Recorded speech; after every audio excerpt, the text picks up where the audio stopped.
Chapter 401. The Shadow and the Puppet. Sansa versus Adriana, or more accurately, Beatrice's puppet. The battle had reached its climax. After unlocking her version of Cerys's armor, Sansa quickly realized she couldn't sustain it for long. Unlike Cerys's composed ice, her shadows were chaotic, far stronger, but far more draining. The sheer consumption of stamina forced the princess to make one thing clear. She had to end the fight now. But Beatrice wasn't about to give her that chance. The witch kept her trapped, bombarding her from all directions with blades, spears, and spells, never leaving the slightest opening. "You're about to lose, my dearest friend," Beatrice sneered, unleashing another ruthless barrage. In response, Sansa wrapped her shadowy wings around herself, forming a cocoon that held off Beatrice's onslaught. The defense held, but barely. Her stamina was running dry, and it was only a matter of time before the barrier cracked. Realizing this, Sansa's mind raced, analyzing every possible move. Beatrice was smart. She kept her distance at all times, never letting anyone get close. Even with the boost from her armor, Sansa's enhanced speed and power weren't enough to close the gap so easily. "I need a way to erase that distance." Under the pitch-black sky, the battlefield was lit only by Beatrice's magical cannons. And in that moment, Sansa remembered something crucial. In the darkness, her shadows were at their peak. Recalling her berserk battle against Frey Starlight and Oliver Kahn, she swirled her shadows around her and dove toward the ground at full speed. "Trying to flee? And where do you think you're going?" Beatrice laughed, redirecting her projectiles downward. Sansa continued her dive, exposing herself to attacks from above, until she vanished into the earth, swallowed by shadow. Beatrice blinked. Her presence, it's completely gone. Irritated, she scanned the battlefield. Sansa's aura had disappeared without a trace. Then her voice echoed from the void. "This is a gift from the demons you worship so faithfully. As long as there's darkness, I can move freely through this battlefield." Beatrice's eyes widened as she felt a presence, this time directly above her. Sansa had reappeared, crouched in the shadows of a high ridge above the gate. Without hesitation, a colossal hand of darkness formed around her arm. She hurled it down toward Beatrice, aiming to crush her. Annoying trick! With a flick of her staff, Beatrice conjured a massive shield above her head. The hand slammed down with brutal force, but her barrier held firm. "Your cheap tricks won't work on me." But as she spoke, every cannon and weapon she had summoned was suddenly shattered, one by shadowy blades erupting from every corner of the darkness. As long as shadows existed, Sansa could strike from anywhere. It was the same terrifying power that once shook even the highest imperial generals. Beatrice recognized it instantly. A knockoff of the Shadow King's power. How pathetic. "And this silly imitation will be your downfall." Sansa surged forward, forming another colossal hand, this time around her left arm. She combined both hands into a massive spiraling drill of shadows and launched it downward. The drill spun violently, breaking through Beatrice's barrier with sheer force. "I was closer to you than anyone else. I was your only real friend, and yet I failed to see what you were hiding behind that shy, innocent face." As the drill spun, more and more shadowy blades erupted across the battlefield, Sansa pressing harder. She had always prided herself on her ability to read people better than anyone else. But with Adriana, she had failed. If she had realized sooner, maybe they could have prevented the catastrophe that followed. But she hadn't. Despite distrusting nearly everyone, she let her guard down for the one girl who had pretended to be meek and kind. And now, she was paying the price. "It's too late to undo what's been done. But I will kill you here and now." Gathering every last ounce of strength, Sansa surged forward to finish it, to carve through Adriana's defenses and end her. But Beatrice had one more card to play. With a whisper of magic, a radiant circle of light wrapped around her like armor, a divine shield that stopped every last blade of shadow cold. "Your powers are truly formidable. After all, they're derived from the shadow of the king. But, with a wicked grin, Beatrice raised her right index finger toward the sky. Your shadows are far too weak, Sansa. You can't even wield your own power properly. How disgraceful. A small ember of flame appeared at the tip of her finger. Within seconds, it grew into a blazing miniature sun that illuminated the battlefield with violent brilliance. Burn them for me. The searing light drove away all the shadows that blanketed the battlefield. If this were truly the king's shadow, a paltry light like this wouldn't erase it. But you're just a cheap imitation, Sansa. Hehe. The comparison itself was unfair. The true king's shadow required the power of the Lord of Light himself to be countered, not the might of a mere puppet. The gap was immense. Now, with all the darkness wiped away, Beatrice pointed her hand directly at Sansa. Goodbye. She unleashed a beam of devastating aura that swallowed Sansa whole, tearing through the ground beneath her with explosive force. It was overwhelming, and Beatrice was certain it would be enough. But the truth quickly proved otherwise. She only realized something was wrong when a sword made of shadow pierced through her abdomen. Sansa had reappeared within the very beam meant to destroy her, having withstood its force using what remained of her armor. Half of her shadow armor had already disintegrated. Her body was bloodied and broken, yet she had finally closed the distance. Her blade now embedded deep within Beatrice's stomach. I finally reached you. Sansa gasped for breath. Face to face with the witch, her shadow blade lodged deep. It should have been a critical strike, fatal even, but Beatrice showed no pain. She smiled. Well done, Sansa. Genuinely praising her. The witch raised her hand once more and fired another devastating beam of aura at point-blank range, blasting Sansa violently toward the ground. Screaming in pain, the princess crashed, her body breaking on impact.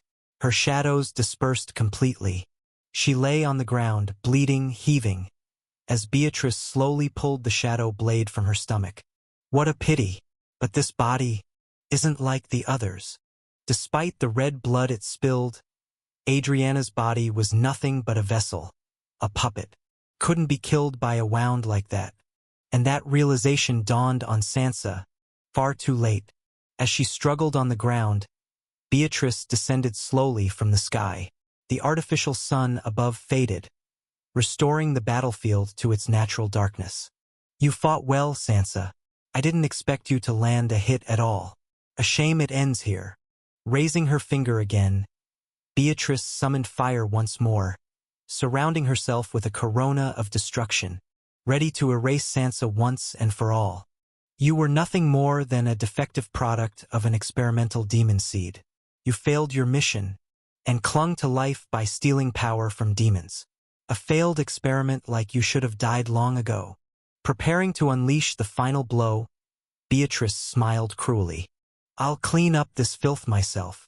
Faced with the power poised to end her existence, Sansa slowly closed her eyes. She spoke her last words quietly. Yes, I should have died a long time ago. Since the day she was kidnapped in the distant past. Since the fight against Oliver and Fry. But I survived. And I'll keep surviving. At that moment, just before Beatrice could unleash her final attack, blood splattered once again. Dozens of shadow tendrils erupted from Beatrice's own shadow, piercing through her and lifting her violently into the air. Sansa, barely able to stand, rose to her feet, panting, as she gazed at Adriana's impaled body. At last, I've weakened you enough. She spoke with difficulty, her words heavy, as Beatrice stared down at her in disbelief. How? She cried. How did you place your shadows there? It didn't make sense. Sansa had exhausted her strength. Beatrice had been far too vigilant to let her plant shadows inside her without noticing. And yet, the princess smiled faintly. I have a wretched brother who never stopped trying to sink his filthy hands into my life. He sent pawns after me one by one, until I saw everyone around me as a potential enemy. Since childhood, Sansa had learned to distrust everyone who got too close, all because of Aegon, who had tried to kill her more than once. So ever since she gained the power of shadows, and since the incident where Varith attacked her long ago, she had developed a secret technique. Sansa hid portions of her power in the shadows of those closest to her, not just to harm them, but to protect them as well. I planted my shadows inside your shadow a long time ago, though I never expected I'd end up using them against you, Adriana. Suspended in the sky, her body pierced by dozens of shadowy spikes, Beatrice nodded with a smile. I see. So that's why I didn't sense them until the end. You hid them long ago. Clever move. Despite the gaping wounds tearing through her puppet's flesh, she spoke with nonchalance, as if pain were beneath her. Seeing this, Sansa instinctively became wary.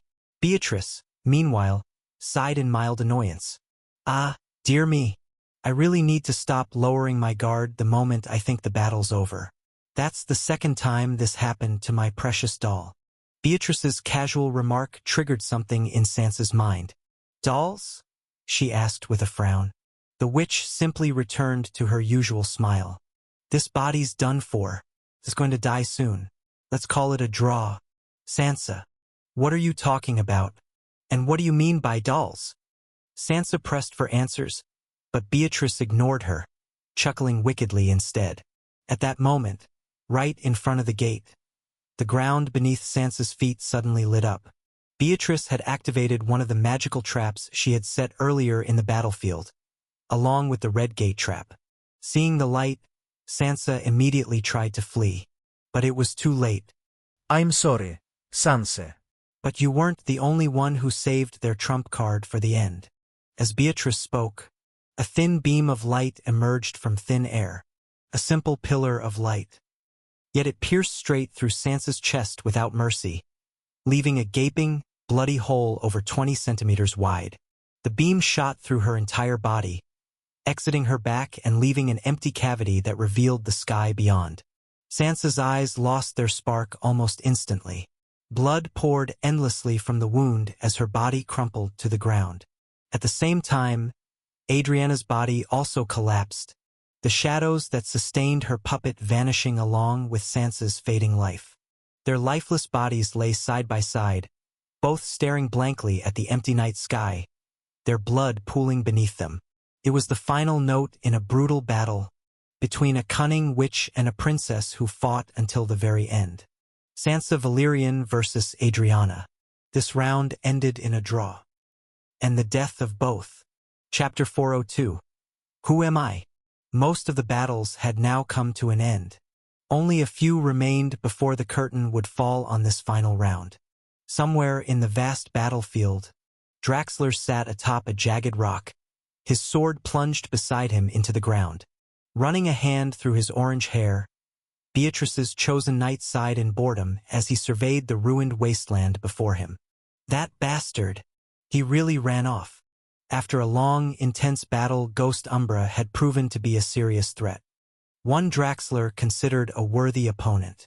But just as their fight reached its peak, Ghost had vanished, slipping away with a powerful, unexpected strike that sliced through Draxler's right side. The knight wiped the blood from his wound and tasted it. He really got me, that Ghost Umbra. Sheathing his blade, Draxler turned and walked away from the battlefield. I'll remember your name, kid. He had no intention of chasing Ghost further, not after sensing the monstrous aura radiating from another nearby clash. Even a warrior of the Ultras knew when to back away from something truly monstrous. Meanwhile, far from Draxler's position, Ghost Umbra clung to a cliffside, his body covered in deep, gaping wounds. Clutching the pair of dark daggers he'd brought from Launder, he forced himself to keep moving, staggering with each step. That man, he was strong, too strong. It was the first time Ghost had encountered a warrior like Draxler. His strength had continued to rise throughout the fight, nearly reaching SS rank by the end. If I'd kept fighting, I would have died. Even after landing a blow with his spatial cutting technique, Ghost had only managed to slice through Draxler's right side. Knowing he couldn't win, the silent killer had withdrawn, turning his focus instead to what mattered more: finding his friends. He was so badly wounded that dizziness overtook him from the sheer amount of blood he had lost. Assassins like him were never meant for prolonged direct combat. Though Ghost was undeniably powerful, he knew his limits all too well. I need to find the others, fast. He kept repeating the words like a mantra, forcing himself to move forward, step by step, unaware of his surroundings. After a few minutes of dragging himself through the desolate terrain, Ghost finally emerged into an open field, one that offered a wide view of the ruined wasteland ahead. But the moment he stepped into that clearing, he froze, eyes wide, mouth agape. The only sounds he could hear were the shrill cries of crows and the haunting screech of the wind. The stench of blood stifled his nose, and for someone so accustomed to death, even he found it unbearable. Before him, the land was torn and scorched, as if ripped apart by gods. Giant craters dotted the battlefield like open wounds, and scattered across them were broken corpses, shredded, mangled, soaked in blood so thick it pooled into a crimson lake. There was nothing left in that place but death. Hundreds, no, possibly over 1,000. What kind of battle could have left this behind? Who the hell fought here? Ghost muttered unconsciously, staggering forward in disbelief, trying to process what lay before him. Then he stopped, frozen in place. He saw one man, walking slowly away from the bloody mire, body drenched in red. At first, he didn't recognize him. But then he saw the twin dark swords at the man's side, and it all clicked. Fry Starlight's POV. I had lost all sense of reality, drowned once again in darkness. My consciousness was hollow, numb, unable to grasp anything around me. I remember fighting with everything I had, dragging this battered body across the battlefield. I fought, and fought, and fought. I ran like a madman, swung my blades like a dying beast. I tried, but I lost. I lost to Murgo. That's the last memory I had, before the darkness swallowed me whole. I was supposed to be dead, but I knew that couldn't be true. They wouldn't let me die so easily. I knew this world wouldn't let me go that easily. And so I waited for the darkness to spit me back out into reality. I felt it wrapping around me, tight and cold, like it was hugging me. Ah, how I wish I could sleep. I wanted to drift away, to escape into dreams and forget everything. But I wasn't lucky enough for that, because only seconds later, the darkness gave way, and the light returned. I opened my eyes again, to a familiar scene, the ruined battlefield, the taste of blood, both sweet and bitter, still fresh in my mouth. My body was in shambles as usual, but my opponent was nowhere to be seen. In fact, the battlefield itself felt long abandoned. Is it over? Where was Murgo? How much time had passed? What happened to my friends? A storm of questions flooded my mind, one after another. Despite the injuries, I felt something strange. My body could still push far beyond its limits. It was as if my strength hadn't faded at all. And then, as I stumbled in confusion, I felt it, that cold touch against my face. I lifted my hand instinctively, reaching for it, that cold, black metal. Behind me lay 1,000 corpses. At my feet, a sea of blood stretched endlessly. And there I stood, unaware that I had been wearing that mask the entire time. Silently, I removed it from my face. And there it was, the nameless mask. I didn't feel pain like last time. No, my mind was strangely calm. And yet all I could do was stare at the mask with a blank expression. The bitterness in my mouth grew heavier and heavier, and I didn't even know what I had done. That's when the question left my lips. Who am I? Who am I? Then suddenly, a voice called out to me, one I knew well. Fry! From a distance, limping, bloodied, barely standing, it was Ghost. Chapter 403. The Final Mission 1. Fry Starlight's POV. Ghost! My assassin friend appeared before me. battered, bruised, and in a terrible state himself.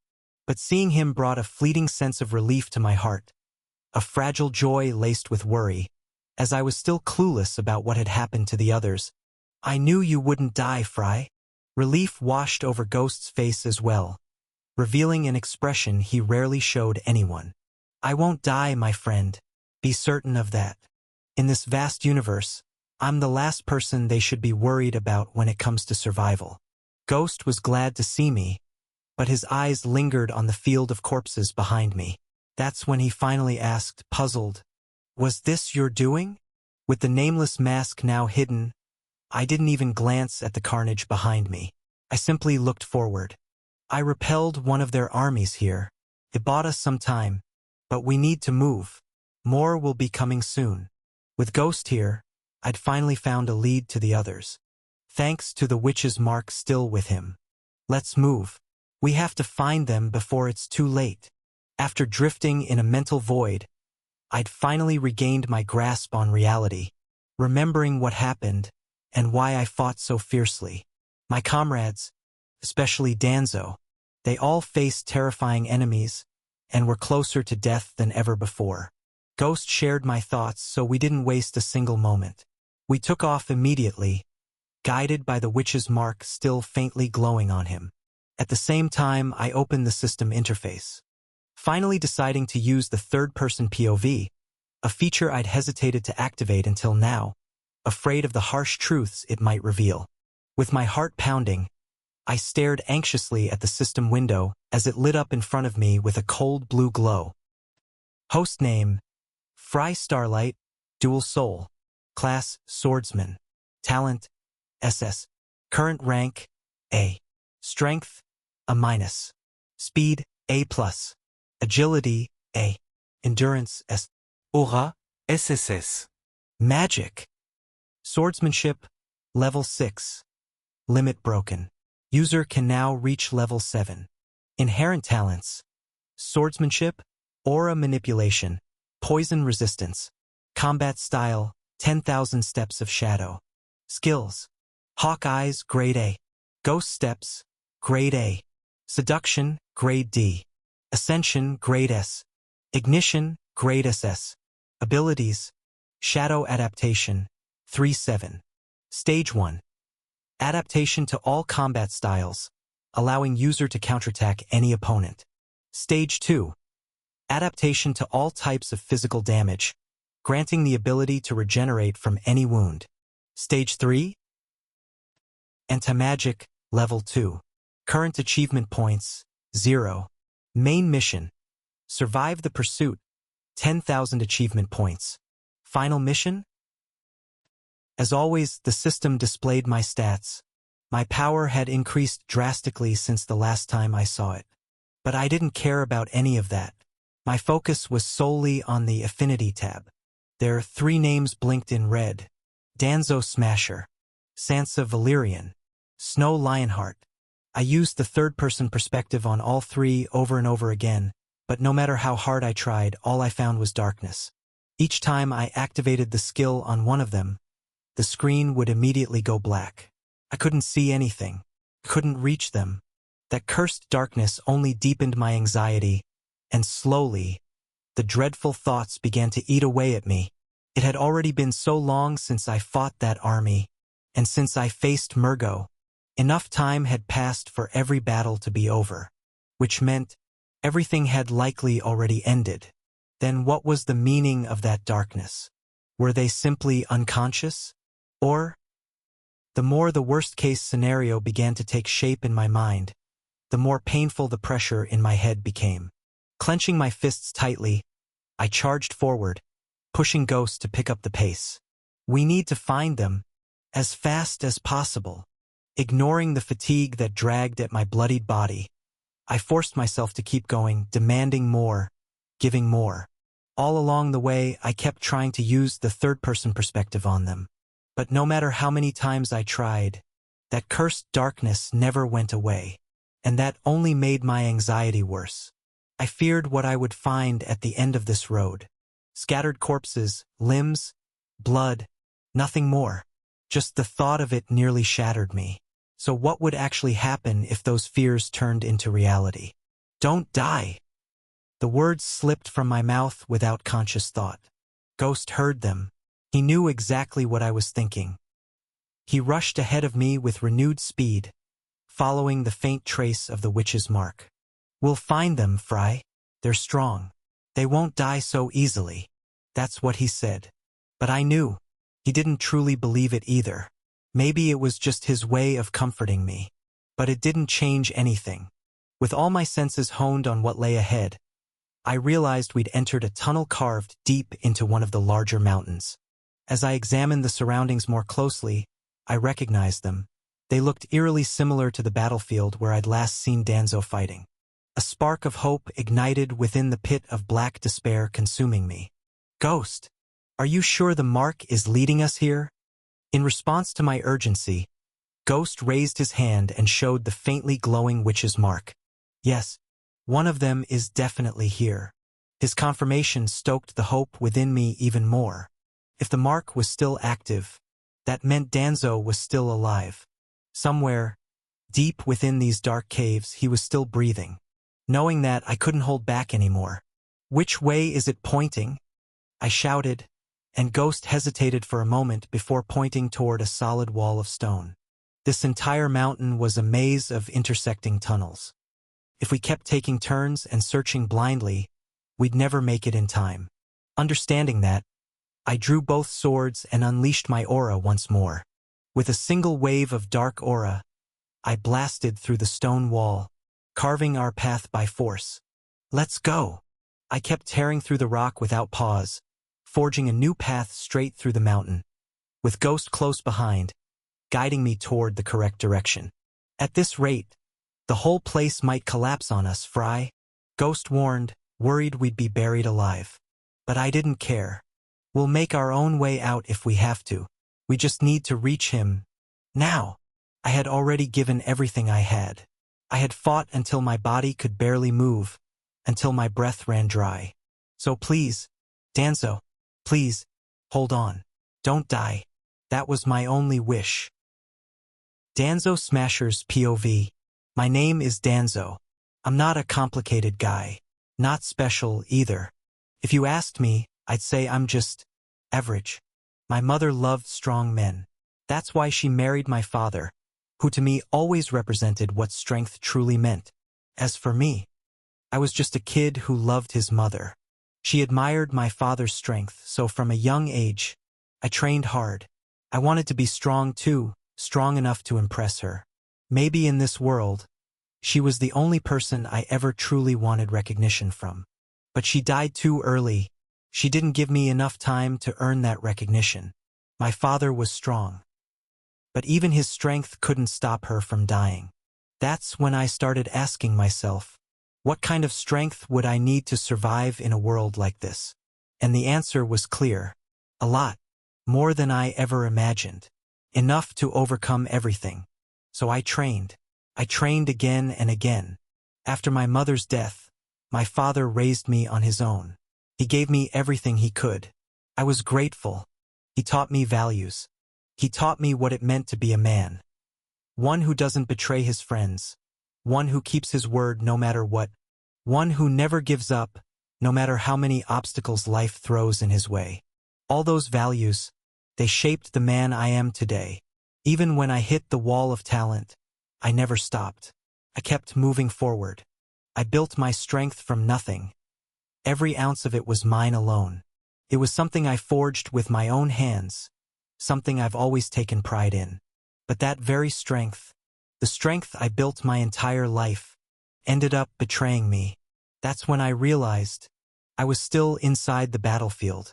When I barely opened my blood-soaked eyes, I found that same colossal dark fist descending upon me again, crushing my body bit by bit.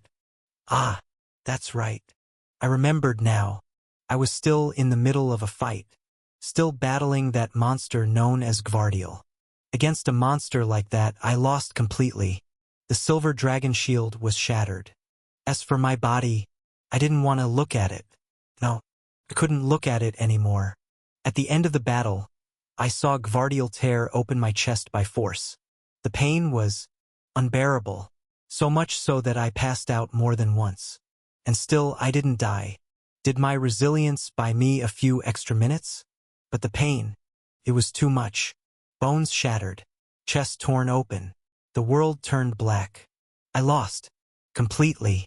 Those memories of my mother and my father that flooded my mind earlier. Was this what they call a person's final moments? The moment your life flashes before your eyes? Did that mean I was dying? Was this the end? I genuinely wondered, especially once the pain vanished all of a sudden. That's when I realized I had lost all sensation. This world had always been cruel. And now it had forced me to face a wall so high, the wall of talent, that I became completely powerless before a monster like Gvardiel. With bleeding eyes, I stared into the void, accepting it. I was really going to die. I waited for the end in silence. I had nothing left to give. I had used everything, and I couldn't even scratch him. And so, I sat there in quiet resignation, awaiting the end, with a bitter smile on my face. I kept staring into the distance. To be honest, I truly wish someone, anyone, would appear out of nowhere and save me from this misery. I never thought I'd become so weak that I'd start wishing for help. But here I was. I had slammed into the wall of reality. Still, that selfish hope would never come true. No matter how long I waited, the truth remained. I was completely alone here.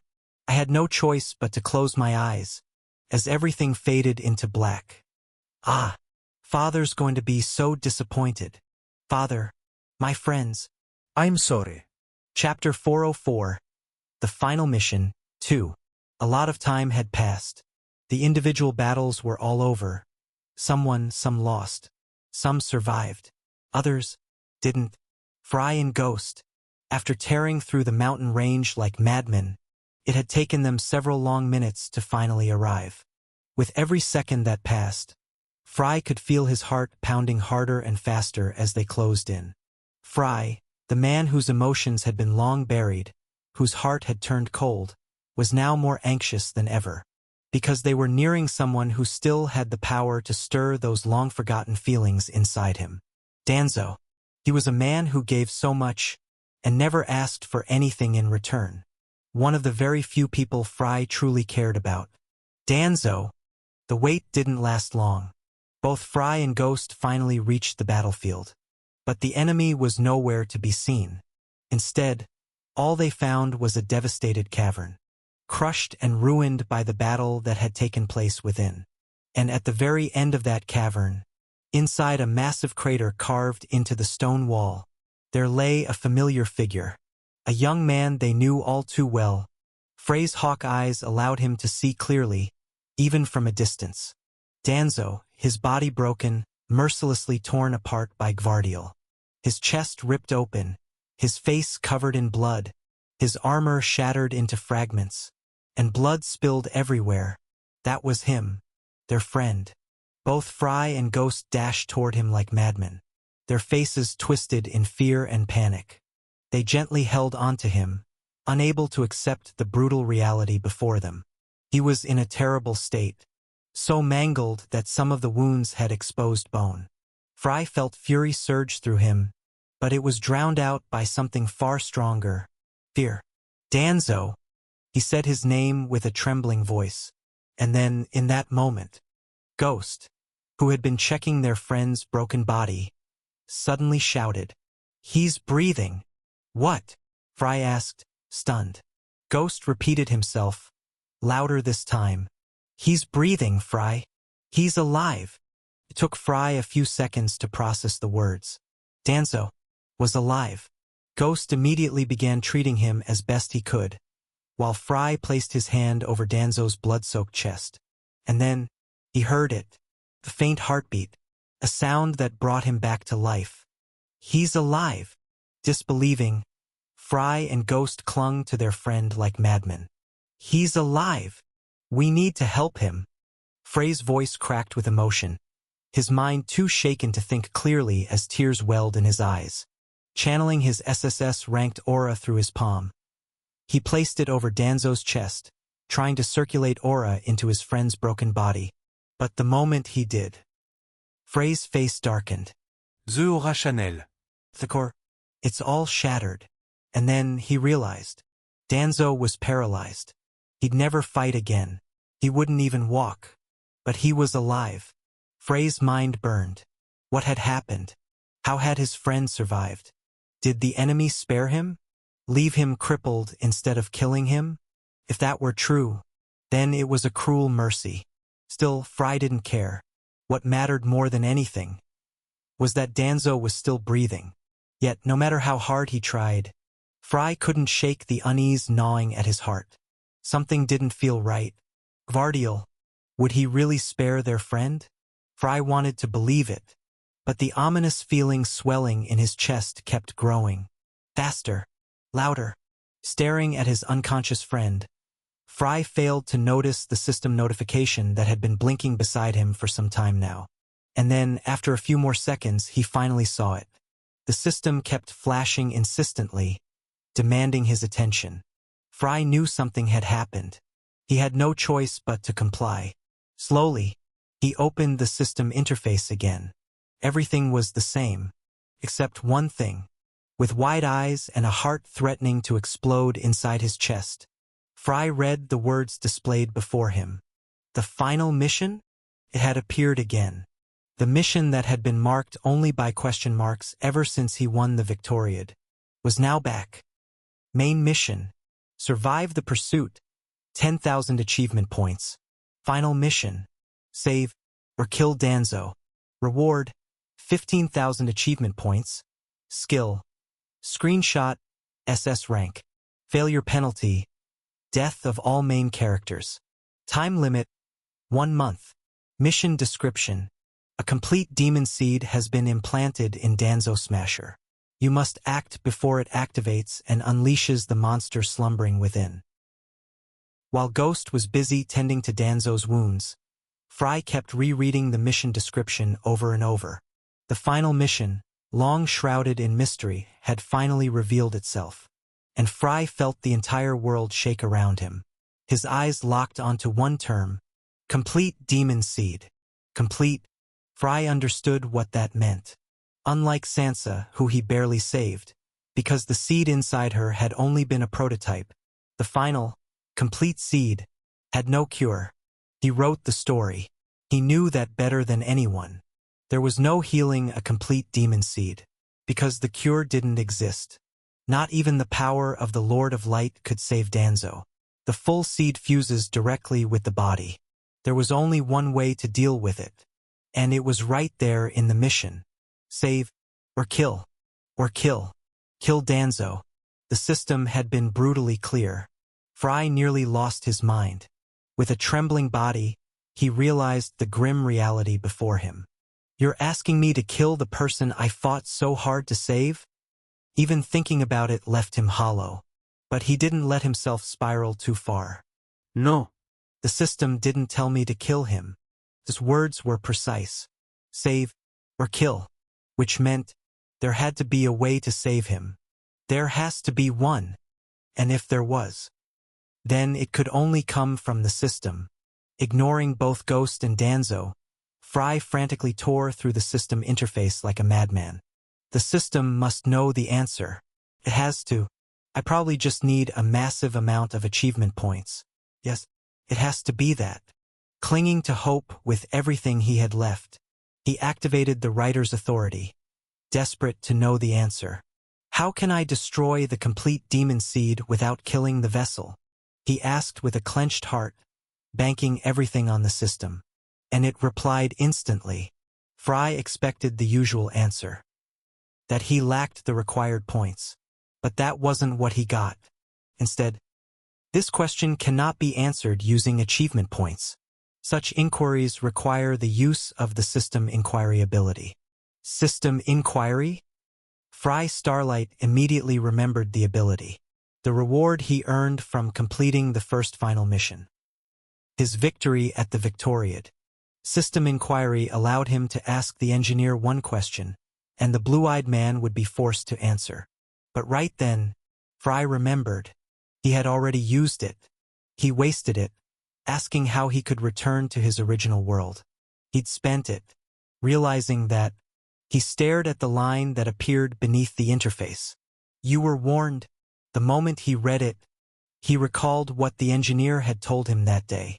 He warned him not to use the system inquiry hastily, that the future held too many unpredictable variables. He said it word for word. You'll regret it. You'll regret using it now. But Fry didn't listen. He used it anyway. He thought the engineer meant he'd regret learning that he couldn't go home. But the truth was far crueler. Fry, with a dark expression and terrifying eyes, clutched his face in rage, finally understanding. He knew. He knew this was going to happen from the beginning. Staring at his unconscious friend, whose fate now rested entirely in his hands, Fry realized that despite everything, despite all the choices, all the fights, all the battles, all the desperate struggle for freedom, it was all for nothing. In the end, Fry was still walking the path the blue-eyed man had laid for him. Everything had been for nothing. His mind was in turmoil. Despite all he had done, he was still dancing in the palm of the engineer's hand. Everything had become meaningless. He could no longer save Danzo. The only way to end it now was to kill him, to kill his friend. You will regret it. That single phrase, spoken by the engineer long ago, echoed in Frey's mind. You will regret it. Hell hadn't even begun yet. This was just the beginning. You will regret it. Regret deeper than anything. Fry Starlight, bound by threads of fate, knotted tightly around his soul, found himself forced to keep walking this path. Forced to kill his friend. The same friend he had risked everything to save. Between a dying Danzo and the rest of his comrades whose fates were still unknown, and the destiny imposed upon him, a road he was shackled to against his will, Fry Starlight broke. He collapsed beside his fallen friend, no longer knowing what he was supposed to do. Shattered, beneath Ghost's confused gaze, who couldn't understand what had just happened. But Frey's expression said it all. It told the story of a man who had suffered so much that he no longer knew how to go on. It was painful, unbearably painful. Chapter 405. Last Stand 1. Fry Starlight's POV. This chase was nearing its end. Standing there, I looked at Danzo, unconscious, while Ghost poured every ounce of his medical knowledge into treating him as best he could. The deeper he examined Danzo's body, the more he realized the extent of the damage. He was injured so severely that Ghost struggled to even locate a single intact part. Bruises, fractures, and trauma covered every inch of his body. His aura core had been shattered, along with every single pathway that carried it. Some areas were worse than others. His legs, in particular, were nearly destroyed. Ghost had probably already figured it out. Danzo was paralyzed, but still alive. Meanwhile, I stood motionless, watching it all unfold as if time had slowed. Every second dragged on, heavier than the one before, as my mind spiraled toward a dead end. What's the solution? What was I supposed to do? The question echoed relentlessly in my head as I found myself surrounded from every direction. Save or kill Danzo. That phrase repeated in my mind again and again. In just those few short minutes, I had already gone through dozens of potential outcomes, desperately trying to find a way out. But no matter how I twisted it, no matter how many angles I explored, my mind always brought me back to the same conclusion. I can't save him. I knew it better than anyone because I understood exactly what a complete demon seed truly meant. Unlike its prototype, the full seed fuses entirely with the host's body, turning them into a demon. In other words, it can't be removed. The only way to deal with it is to kill the host. I knew that, but I couldn't bring myself to accept it. Why? Why in all the hells would they implant something this rare inside Danzo? A surge of fury boiled within me, tangled with pain and disbelief. Gvardiel, that bastard did this.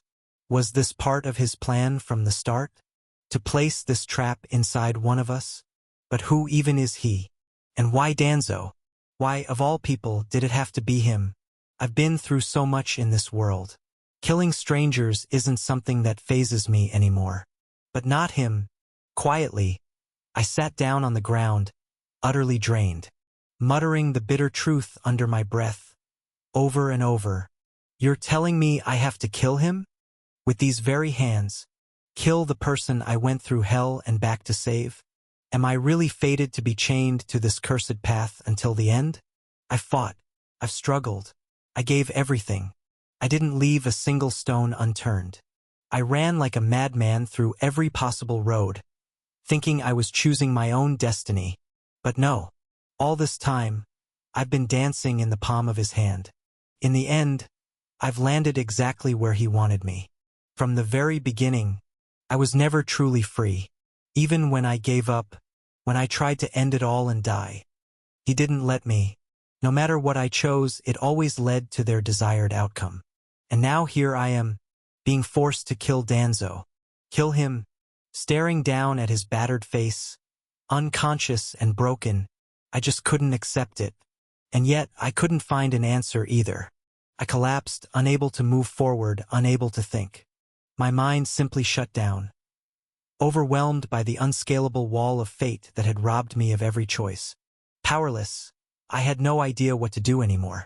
Drowning in despair, I was like a fallen star, drifting alone through the vast void of existence, swept away by the current of fate.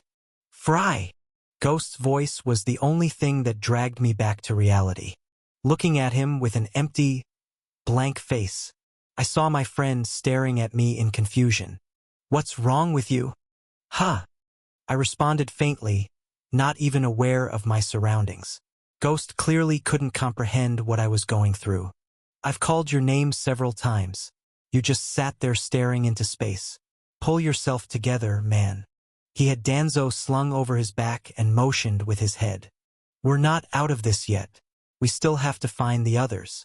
Until then, I need you at your best. Despite his usual cold demeanor, Ghost had shown more emotion than ever. Steadying myself, I rose once more, fully aware that this wasn't over yet. You're right. Sorry. I just lost it for a moment. It was far too soon to collapse or surrender to despair. There were still others out there I needed to worry about. Besides, the final quest had given me a 1-month deadline. I shouldn't rush to conclusions or assume the worst. There had to be a way, and I'd find it, no matter the cost. But before that, I'll carry him. You lead the way to the others. Taking Danzo from Ghost, I slung my injured friend over my back after equipping the new armor Ghost had given me. And the moment I lifted him, I realized just how light Danzo had become. In this state, he was a shadow of the friend I once knew, a miserable, broken shell. But I didn't let those thoughts consume me. Pushing all other emotions aside, I focused solely on survival, and saving whoever could still be saved. Until then, nothing else mattered. Let's go. With the same speed we'd arrived, we dashed out of the cave at full sprint. Using the witch's mark, Ghost led the way toward the others, somewhere amidst the remnants of the battlefield. Damn it! Soaring through the air amidst a trail of blazing flame, Phoenix cursed under his breath, holding Ceres in his arms. She had already lost consciousness. Worn out from her battle with Baylor Moonlight, and drained by the raw power she'd unleashed from a body that wasn't ready for it. But that wasn't what made Phoenix curse. His heightened senses had always been reliable when it came to sensing incoming danger. And this time was no different. Although the one-on-one fights had ended, the witch's game wasn't over. The Ultra's armies were still closing in, surrounding them from all sides. They had gained a little time when Fry Starlight single-handedly held off one of the advancing forces. But that was just the vanguard. Now the real storm was coming. An overwhelming number of enemies were marching in fast. Among them were powerful warriors, even Hollows who had once faced off against Mikar's army. Realizing the scale of the threat heading their way, Phoenix Sunlight found himself unable to make a decision. He had always trusted in his strength. But now, he couldn't even guarantee the safety of those under his care. Especially not the girl he held in his arms. Ever since it was revealed that the red portal was a trap. They had no way back home. Suddenly aware of where he was, Phoenix realized he had instinctively returned to the site of the red gate while trying to locate the other students through the witch's mark. And without warning, he dove toward the location. The area was in ruins, a clear sign that a fierce battle had taken place. But Phoenix couldn't detect any active marks nearby, which meant the student who'd been here was either gone or dead. Descending to the ground, still carrying Ceres, his eyes widened the moment he noticed something. A chill ran down his spine. Gently laying Ceres on the ground, Phoenix rushed over to the two lifeless bodies nearby. The first belonged to Adriana, the shy girl who had traveled with them. She was lying in a pool of blood, riddled with countless holes across her mangled body. But Phoenix couldn't look away from the second figure sprawled beside her. It was none other than Princess Sansa Valerian. Dropping to his knees beside her, he stared blankly, unable to process the sight. Her body had already gone cold. The blood had clotted and dried. Her skin had turned pale, unnaturally so, as if drained of all color. Her eyes were still wide open, lifeless and glassy as they stared up at the empty sky. On her chest, a gaping, blood-soaked crater marked where she had been struck. A brutal attack had caved in her torso and obliterated her internal organs. It was precise, merciless, designed to destroy her heart and everything around it. With trembling fingers, Phoenix gently closed her eyes. His face twisted with pain as he clenched his teeth. She had died in the worst way imaginable. Right next to Adriana. Sansa's condition was so awful, he had barely recognized her at first. What kind of battle could have left her like this? So pale. Her once golden hair now bleached white, tinged with ashen gray. Then, without warning, four more figures suddenly appeared at the scene, brought there by the witch's mark. Aegon Valerian's group had finally arrived. At the very place where the earlier battles had begun. Demon, Dawn, and Selena were with him, each in varying condition. Chapter 406. Last Stand 2. Phoenix. Aegon looked toward him, then to Ceres, and finally to the corpses of both the princess and Adriana. He pieced together what had happened in an instant. So my foolish sister is finally dead, huh? The prince walked forward calmly, while the others followed, examining the fallen. All except for Demon, who silently kept his distance. Dawn and Selena showed clear signs of sorrow for the comrades they had lost. The only one who survived that battle was Ceres, and even she was barely hanging on. Staring down at his sister's lifeless form, Aegon Valerian showed no reaction. He didn't flinch. He didn't look away. Instead, he lifted his eyes toward the distant horizon, and after just a few seconds, he let out a sigh and wore his usual smile once more. So, Phoenix, what now? What's your next move? Up until now, every decision they'd made had led to disaster. And now? What choice could they possibly make when an entire army was closing in on them? The portal had been placed, quite absurdly, at the very center of the continent's western side. The exact place Beatrice had commanded all her forces to converge upon from the beginning. As if she knew the final act would unfold there. The Ultra's armies crushed the earth beneath them, marching in from every direction. The elite students were completely surrounded. Phoenix and the few who remained standing stared into the distance. At the final enemy they had no choice but to face. Thousands of soldiers, all of them against a handful of elite students who had barely survived their individual battles. The enemy continued to draw closer, and the tremors of their advance sent a chill down every spine. Then the others began arriving one by one. Lara Croft came first, barely carrying Snow on her back. Then Fry and Ghost, the last to make it. As they looked at one another, their expressions were a storm of mixed emotions, especially when they saw the state of Snow and Danzo, and Fry alive against all odds. But there was no time to process any of that. The earth beneath them was still trembling, unceasing, warning them of an enemy they could not possibly withstand. Among all of them, Fry walked forward, his face darkened beyond recognition. He passed Snow Lionheart, unconscious after his body had been consumed by dark flames, then paused beside the body of Sansa Valerian, the princess. She looked so different now from the last time he had seen her, so empty, so drained of life. Fry said nothing. His face remained unchanged. But his eyes, they said everything. Beneath that calm facade, something was building inside him, something ready to explode. Only Ghost, standing just behind him, could see it. As for the elite class, they stood frozen in place, staring at the colossal army that had surrounded them. What do we do now?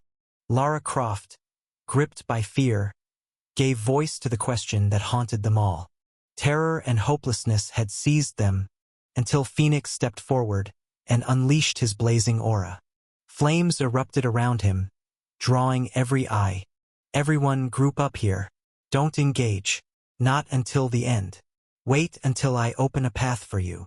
He stepped forward, fully prepared to fight. Our only chance of survival is to break through one of their weaker flanks and carve a way out. That's our only hope. It was a simple plan. The miracle of the Sunlight bloodline would charge in alone. Phoenix would take on the army himself to open a path for Fry and the others to escape. Even now, he wanted to protect them, which made Aegon sigh. You're seriously going to face them alone? You'll be dead long before you open any path. He was stating the obvious. Phoenix's plan was suicidal. But Phoenix didn't stop. He increased the pressure with his aura, forcing them all to fall in line with his will. He spoke with cold finality. This is the only way. Don't act on your own. The Sunlight heir stood as an overwhelming presence, forcing his will upon them. All but one. No. The voice that answered him carried a weight far greater than Phoenix's. A chilling voice, resonating with raw power. The very air around them began to tremble. Fry Starlight stepped away from Sansa's body and slowly walked toward Phoenix. His aura surged, equal to Phoenix's own, shocking the Sunlight heir to the core. He couldn't comprehend what he was seeing. Fry, drawing both his dark blades, spoke with unwavering resolve. I'll fight them. With a shadowed face, a suffocating killing intent erupted from within Fry, making everyone around him flinch instinctively. It was the killing intent forged through the slaughter of 1,000 enemies. One after another, without pause. I'll kill them all. One by one. Fry was determined to spill blood. After everything he'd been through, after all the horrors and losses that had piled up one after another, he had finally reached his limit. Something inside him was on the verge of exploding. He couldn't remain still anymore. He wanted to slaughter the bastards who had done this to him. He wanted to destroy them all, to feed the raging fire that was devouring him from the inside, to forget, even just for a while, all the grief that had shattered him. He wanted to return to that state, the one from when he killed 1,000 men before. And now, that suffocating aura of death radiated off him like a storm. This was his escape, the only way to flee the cruel reality pressing down on his soul. If it meant forgetting everything, even temporarily, Fry was more than ready to kill, as much as it took. Now he stood face to face with Phoenix, their chests almost colliding. With an aura equal to Phoenix's, Fry made it clear. There would be no stopping him. Not this time. Especially not when he was this strong. We'll fight, Fry repeated, and at last, Phoenix gave in, realizing that Frey's strength would be a vital force in the coming clash. Then we break through together. Phoenix sighed, accepting the inevitable. More stepped forward, ready to join the fight, offering their help. But the one who moved first was someone no one expected. Wait! Barely standing, leaning on his sacred sword, Snow rose using a single arm, his body burned and broken. But his golden eyes still shone with unwavering light. I'm coming too. His words sent Lara Croft into a panic. What are you doing? Can't you see your condition? You can't even kill an ant like this. she yelled in disbelief. But Snow's gaze remained fixed on Fry Starlight alone, and Fry understood him immediately. With swift steps, Fry approached Snow, his hand glowing with an intense violet light. Then prepare yourself. Placing his hand over Snow's chest, Fry injected SSS-ranked aura directly into his friend's body, reigniting his strength from within. Snow channeled that power instantly into his blade, covering himself with the radiance of holy light. Then, without warning, his wounds began to close, one by one, and a new arm began forming where the previous had burned away. Fry had given him a terrifying surge of aura, fully replenishing the reserves he had drained in his fight against V. And yet, it had barely scratched the surface of the titanic reservoir of aura within Fry. He then turned to face the others. Anyone who wants to fight, step forward. Now that Snow was fit to fight again, Fry pointed at the army ahead. If you want to survive, then fight for your life. Unleashing his aura, Fry began empowering everyone around him, one after another. Those who willingly stepped forward, each of them was shocked by the sheer magnitude of power he shared. But in the end, that didn't matter. What mattered was the enemy standing before them. With Phoenix at the front and Fry and Snow by his side, the elite class advanced, preparing for one last battle against the Ultra's army, an army that had already taken so much from them. Chapter 407. The Elite versus the Ultras 1. Positioned at the rear of the Ultra forces encircling the elite class, Maria exhaled slowly, finally feeling her wounds begin to mend after her grueling battle against Demon and Dawn. Her power was formidable, but it came with a troublesome weakness. As an Empyrean, Maria was now unable to continue fighting, which was why she had fallen behind the vanguard.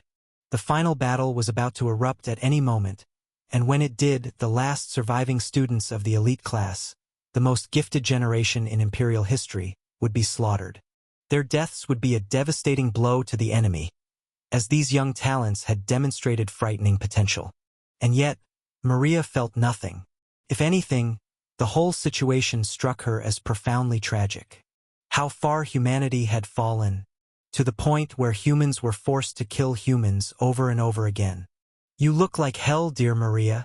A familiar voice pulled her from her thoughts, slurred with that same drunkard's grin she remembered too well. Lord Murgo. She said his name unconsciously, eyes widening in shock at the sight before her. The Lord of the Dark Hive, Murgo, stood before her barefoot, his frail body battered and bruised, one hand resting on the hilt of his sword and the other clutching the severed head of Lawrence. "What happened to you?" Maria stared in disbelief at the elder's wounds, dried blood crusted around gashes that looked fresh, as if carved by a cursed blade. "Why haven't you healed yourself?" she asked, baffled. Someone of his infernal power should have been able to recover easily, but Murgo merely shook his head. "It's not that I don't want to, I simply can't." Clutching his fractured chest, Murgo let out a crooked smile as he recalled the fierce battle. "The wounds that sword left on me refused to heal. It's like he cursed me with every slash. All I can do now is stop them from getting worse." Maria frowned instinctively. It was hard to imagine someone as powerful as Murgo suffering like this at the hands of a single opponent. "Who did this to you?" As soon as she asked, his face came to Murgo's mind. "A monster with inhuman strength. A fighter like none I've ever seen." His power kept climbing, until I had no choice but to flee and take our end. Still carrying Lawrence's head, Murgo began walking alongside the Ultra army, Maria at his side. "You're telling me one of the elite students did this to you?" It made no sense, and yet it was the truth. "Maybe we were wrong, Maria," Murgo muttered, eyes locked on the distant battlefield where the climax was about to unfold. "Maybe what we're looking for lies on the other side." His words were cryptic, but Maria found herself following in silence, frowning deeply. "Do you truly believe that?" Drawing his blade, Murgo gave her a confident smirk. "The next battle will give us the answer." The elder sighed as he raised Lawrence's severed head. "Now then, What should I do with this troublesome brat? Is he dead?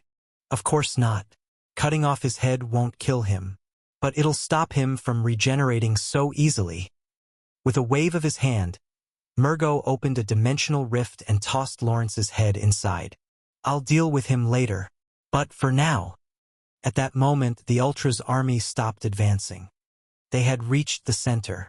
Everyone braced themselves for the final act. It was time to end it. The Ultra's forces had reached the center at last, encircling the elite class from all directions. Within the ranks of their main force stood several prominent figures. Gavid Linman marched at the front.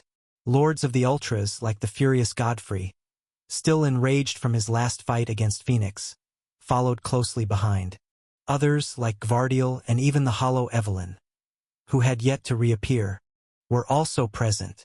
One could say that nearly every major fighter of the Ultras continent was gathered here. The Empire's chances of survival were practically zero. We ended up playing that stupid witch's game, Gavid Linman growled, his voice bitter with rage, when we should have done this from the start. He had never wanted to waste time on Beatrice's twisted game. His plan had always been simple: crush Fry and his allies with overwhelming force. But Beatrice had promised to surrender willingly if they participated in her game. And so, they played along. The one-on-one duels were over. Now came the time for mass slaughter. This is going to be fun, Gvardiel chuckled, folding his hands as he stared toward the distant gate. After secretly planting a demon seed inside one of them, the Empyrean was curious to see how far those young fighters, barely old enough to be called warriors, could go, especially in a battle like the one about to begin.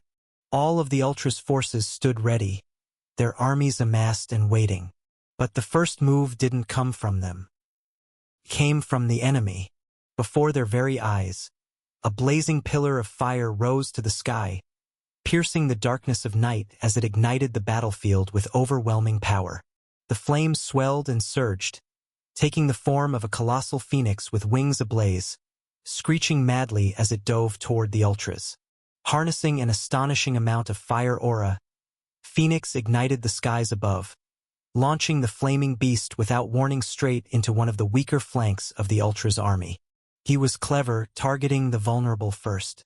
And in seconds, the giant phoenix swelled in their vision, threatening to incinerate them alive.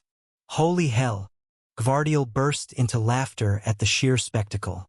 Then, without warning, the phoenix exploded. A violent eruption swallowed a terrifying number of Ultra's soldiers, burning them to ashes. After unleashing one of his most powerful long-range techniques, Phoenix immediately charged in. A blazing inferno wrapped around him, determined to tear through their lines. Gavid Linman was the first to respond, drawing his ether blade and lunging toward the young lord of the Sunlight family. He would not allow him to rampage unchecked. But just as he moved, an earth-shattering explosion erupted behind him. Gavid spun around instantly, eyes widening at the pillar of violet-black aura shooting into the heavens, ripping through the battlefield with devastating force. The blast engulfed another wave of Ultra's forces. Startled, Gavid tried to speak, only for another explosion to erupt, this time from a completely different direction. This one was pure, radiant light, matching the first in every way. Gavid was stunned. He didn't understand it. He knew nothing of phase ignition, nor of Snow's grand cosmic formation. But it didn't matter. The battle had begun. Swords were drawn, spears unleashed, and the warriors of the Ultras surged forward, roaring in fury, charging toward the sources of the explosions. Snow and Fry stood side by side, then split apart, cutting into the enemy ranks with a terrifying synergy. From above, Phoenix turned the battlefield into a living hell, raining fire relentlessly. Behind him, Demon followed, supporting his assault from the rear. Together, Fry and his allies carved through the enemy lines, slaying dozens, even hundreds. But they had only touched the edge of the vast army surrounding them. They had to draw attention. They had to survive. It was the only way Phoenix could open a path for the others to escape. Survival meant staying alive for as long as possible. Tearing through corpses, Fry and Snow fought like madmen, obliterating anyone who got close. Kill with one strike, Snow. If they survive to the second, we'll be overwhelmed. Fry shouted, wild and relentless. I already know that. Snow shouted back, the two of them standing back to back before launching in opposite directions. One cloaked in pitch-black aura, the other in radiant light.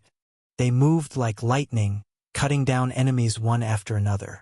And as Frey's blades ripped through bodies, something inside him snapped into place. He entered that same focus state he'd experienced during the battle against the army of 1,000. Everything else, his grief, his pain, disappeared. All that remained was the battlefield. He fought like a demon, slaughtering his foes one by one, driven by fury and an unquenchable thirst for blood. With his endless aura reserves and a body that defied injury, Fry became a walking catastrophe. On the other side, Snow Lionheart matched him blow for blow, unleashing his full warlord form, commanding all 6 elemental forces to destroy everything in his path. Despite being outnumbered, the elite class launched a devastating first strike. I could do this all day. Fry roared, blades flashing, aura howling around him. Just like before, just like when he endured 1,000 enemies, he was ready to do the same. Stand against the enemy hordes without hesitation. But the elite's brief advantage didn't last long. Within seconds, Frey's blade collided with a sword that not only blocked his strike, but overwhelmed it. Standing face to face with him, Gavid Linman appeared, his cold gaze burning with murderous intent. Chapter 408. The Elite versus the Ultras, 2. He recognized his opponent immediately. Fry didn't hesitate. He kept pushing forward, unleashing a flurry of strikes so intense that his blades seemed to dance in his hands. Gavid met him blow for blow, matching his speed, deflecting each attack with calm precision. The one who crushed the army of 1,000, defeated Lawrence, overwhelmed Murgo. That was you, wasn't it? Gavid spoke evenly, revealing his ether blade as their clash intensified, sparks erupting as their weapons collided with ferocious power. Aura clashed, flames burst from their swords, and they became locked in a cyclone of steel. You're strong, no doubt. But is this the power you used to defeat Murgo? Activating his phantom form, Gavid let Frey's blades pass harmlessly through his body, then slashed cleanly through Frey's chest with his ether blade. Fry gritted his teeth as blood spurted from the gash. Looks like Murgo was drunk again. Gavid smirked, effortlessly countering every strike Fry threw at him. You're strong, but you're no match for him. Frey's swords once again passed through Gavid's phantom-like form, while the ether blade found flesh with brutal ease. And you're no match for me either. Fry could unleash SS rank aura, but Gavid Linman was already SS+, and wielded one of the legendary blades himself. The gap between them was massive. 10,000 steps of shadow mirage. Knowing he was outclassed, Fry still refused to back down. He activated his technique, creating 1,000 illusionary copies that attacked Gavid from every direction. But all of them phased harmlessly through him. It's useless, Gavid said flatly. The moment Frey's last strike failed, Gavid cancelled his phantom form and struck back, savagely. The speed of the ether blade was unreal. Even Fry, proud of his reflexes, barely kept up. Explosions tore through the ground as their auras collided in a close-range, high-speed duel, sending fiery shockwaves in every direction. But the advantage was clearly Gavid's. Wounds piled on Frey's body one after another, and yet his pace never slowed. He kept attacking with the same ferocity, making Gavid realize something about him. Regeneration, huh? Gavid stepped up the pressure, pouring more power into his strikes, trying to end it in one blow. Regenerate all you want. It won't matter when your head is rolling on the ground. You talk too much for a noble of the Ultras. Frey's eyes glowed violet as he kicked his speed into overdrive, dashing in circles around Gavid at blinding pace. He struck from every direction, aiming at blind spots, looking for an opening in Gavid's phantom form. Clever, Gavid admitted with a smirk. You already know the weakness of my ability. But it still won't help. Despite being attacked from all angles, Gavid's sword moved with unnatural precision, blocking everything without needing to turn intangible. There's a wide gap between our ranks, boy. Breaking through Frey's defense with astonishing speed, Gavid's ether blade clashed violently with both the Dark Sister and Balerion. Then, with his free hand, he grabbed Frey by the face, and with terrifying force, he slammed Frey's head into the ground, burying it deeper and deeper into the earth. It's too dangerous to let you live. His face dark, his intent deadly, Gavid raised his ether blade high, forming a swirling black vortex above his head like a miniature black hole. He plunged his sword into it. Dark aura surged around the blade as he raised it again, preparing to strike Frey down once and for all. You die here. Gavid Linman had completely overwhelmed Frey. Even with all the power Frey had recently gained, he stood no chance. After all, even in his fight with Murgo, he never truly won. He had fainted early in that battle. His body had fought on alone. But now, he couldn't access that same overwhelming force again, which left him at the mercy of Gavid Linman.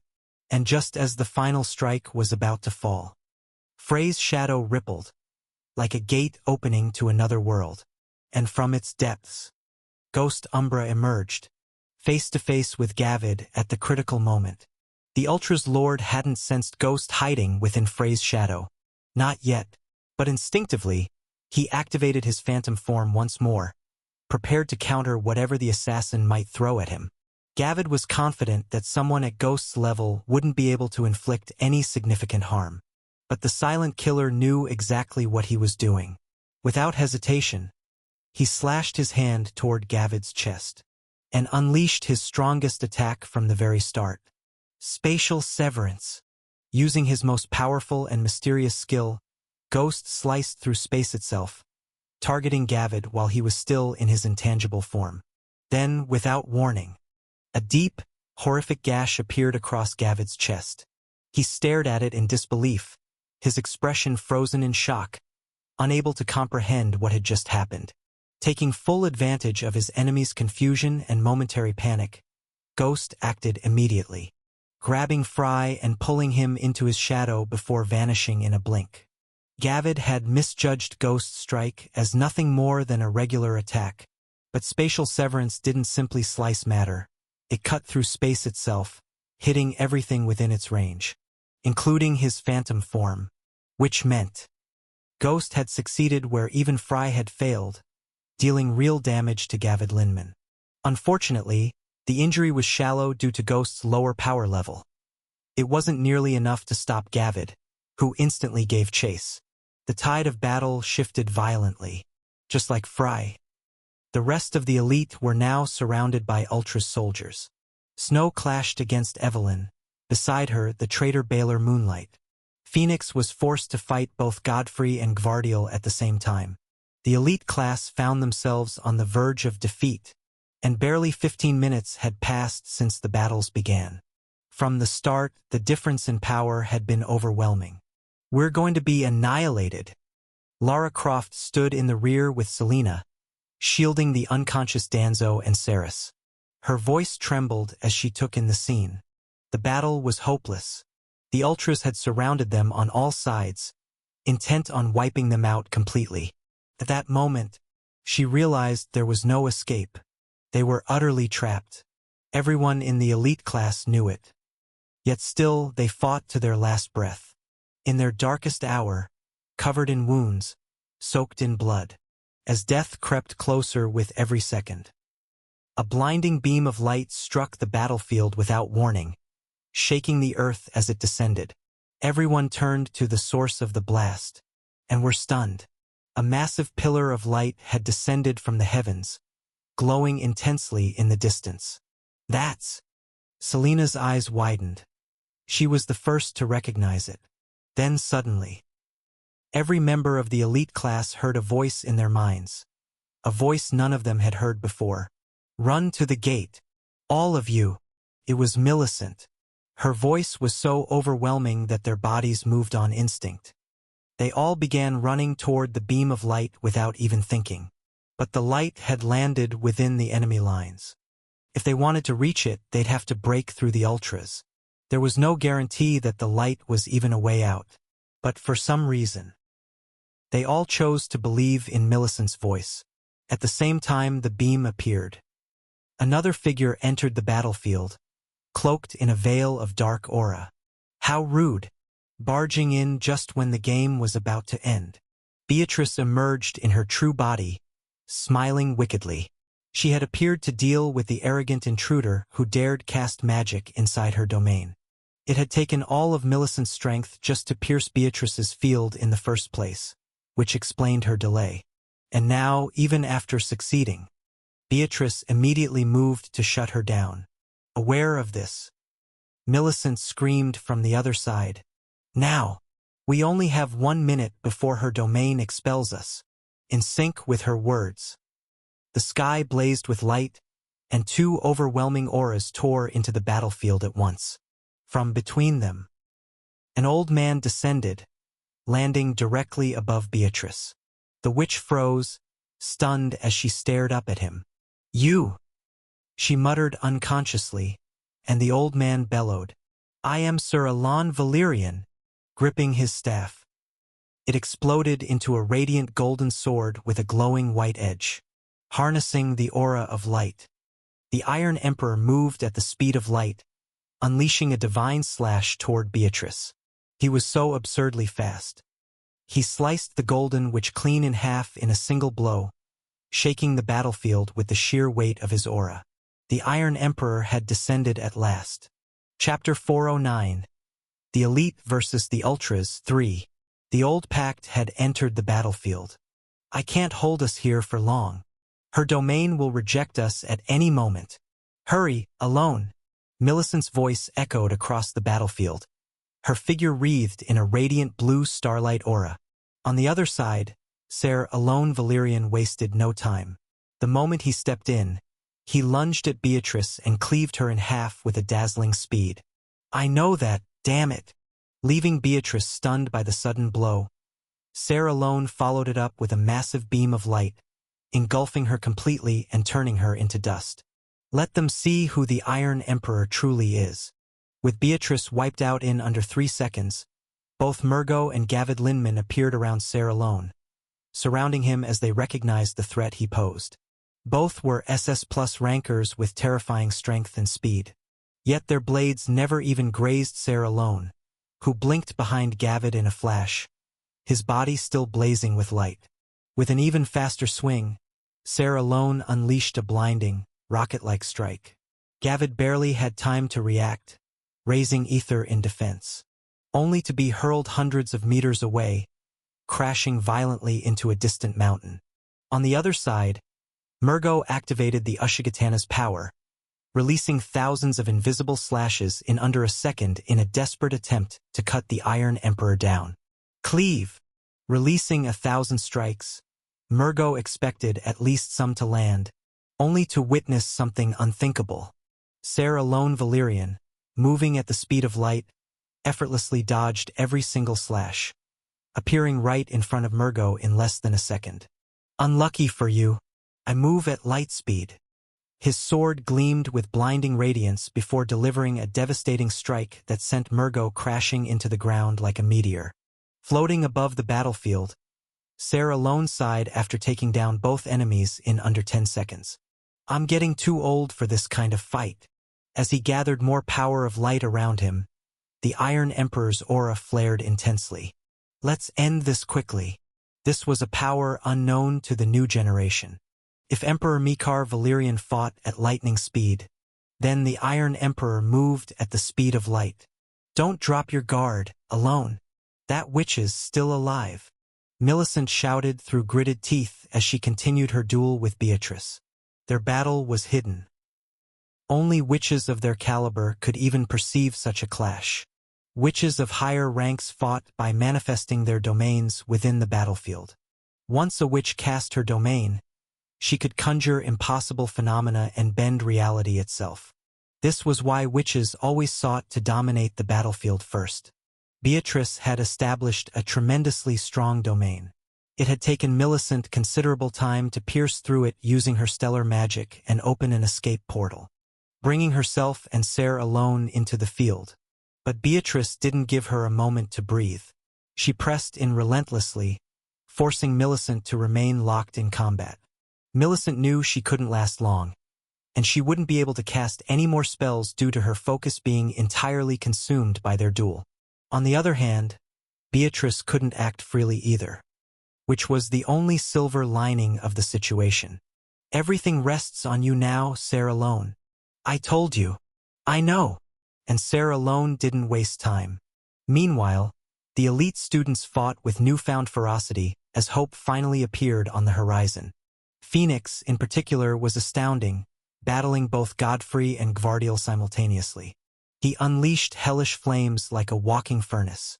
Utilizing his empowered form, he held off 2 SS rankers at once while incinerating the Ultra's forces in the process. Demon Valerian had to back off, afraid of being caught in the inferno. Phoenix Sunlight, he was a real monster. With a rocket-powered punch, he sent the giant Godfrey flying, then exchanged fierce blows with Gvardiel. Gvardiel unleashed his shadows at full power, but Phoenix's flames dispersed them all. The Lord of Sunlight ramped up his speed, pummeling Gvardiel relentlessly. Locked in close combat, Gvardiel felt as though he was fighting a moving sun. The heat surrounding Phoenix was terrifying. As Phoenix grinned at him, Gvardiel understood just how powerful this man was. This is dangerous. Trust me, you haven't seen anything yet. Grabbing Gvardiel's face with crushing force, Phoenix dragged him across the ground, beating him to a pulp without pause. I'll turn this place into a blazing inferno. With flames surging endlessly, Phoenix continued to carve a path for the elite class, clearing the way for them to reach the portal. Millicent's spell hadn't been perfectly accurate. She had opened the portal behind the Ultrans, lacking the exact coordinates of Frey's location. Still, the path home had never been closer, which drove everyone to fight with renewed ferocity. Among them, Fry and Ghost continued mowing down the Ultrans in large numbers, having finally shaken off Gavid's pursuit. Fry unleashed more and more dark slashes. But then he came to a sudden halt, a grimace darkening his face. Damn it! He cursed harshly, feeling his body begin to stiffen, refusing to move as it should.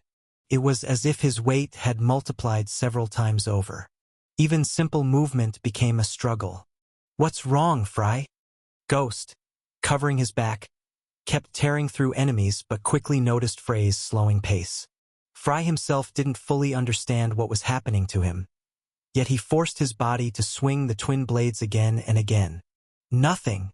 Focus on reaching the portal. The end was near.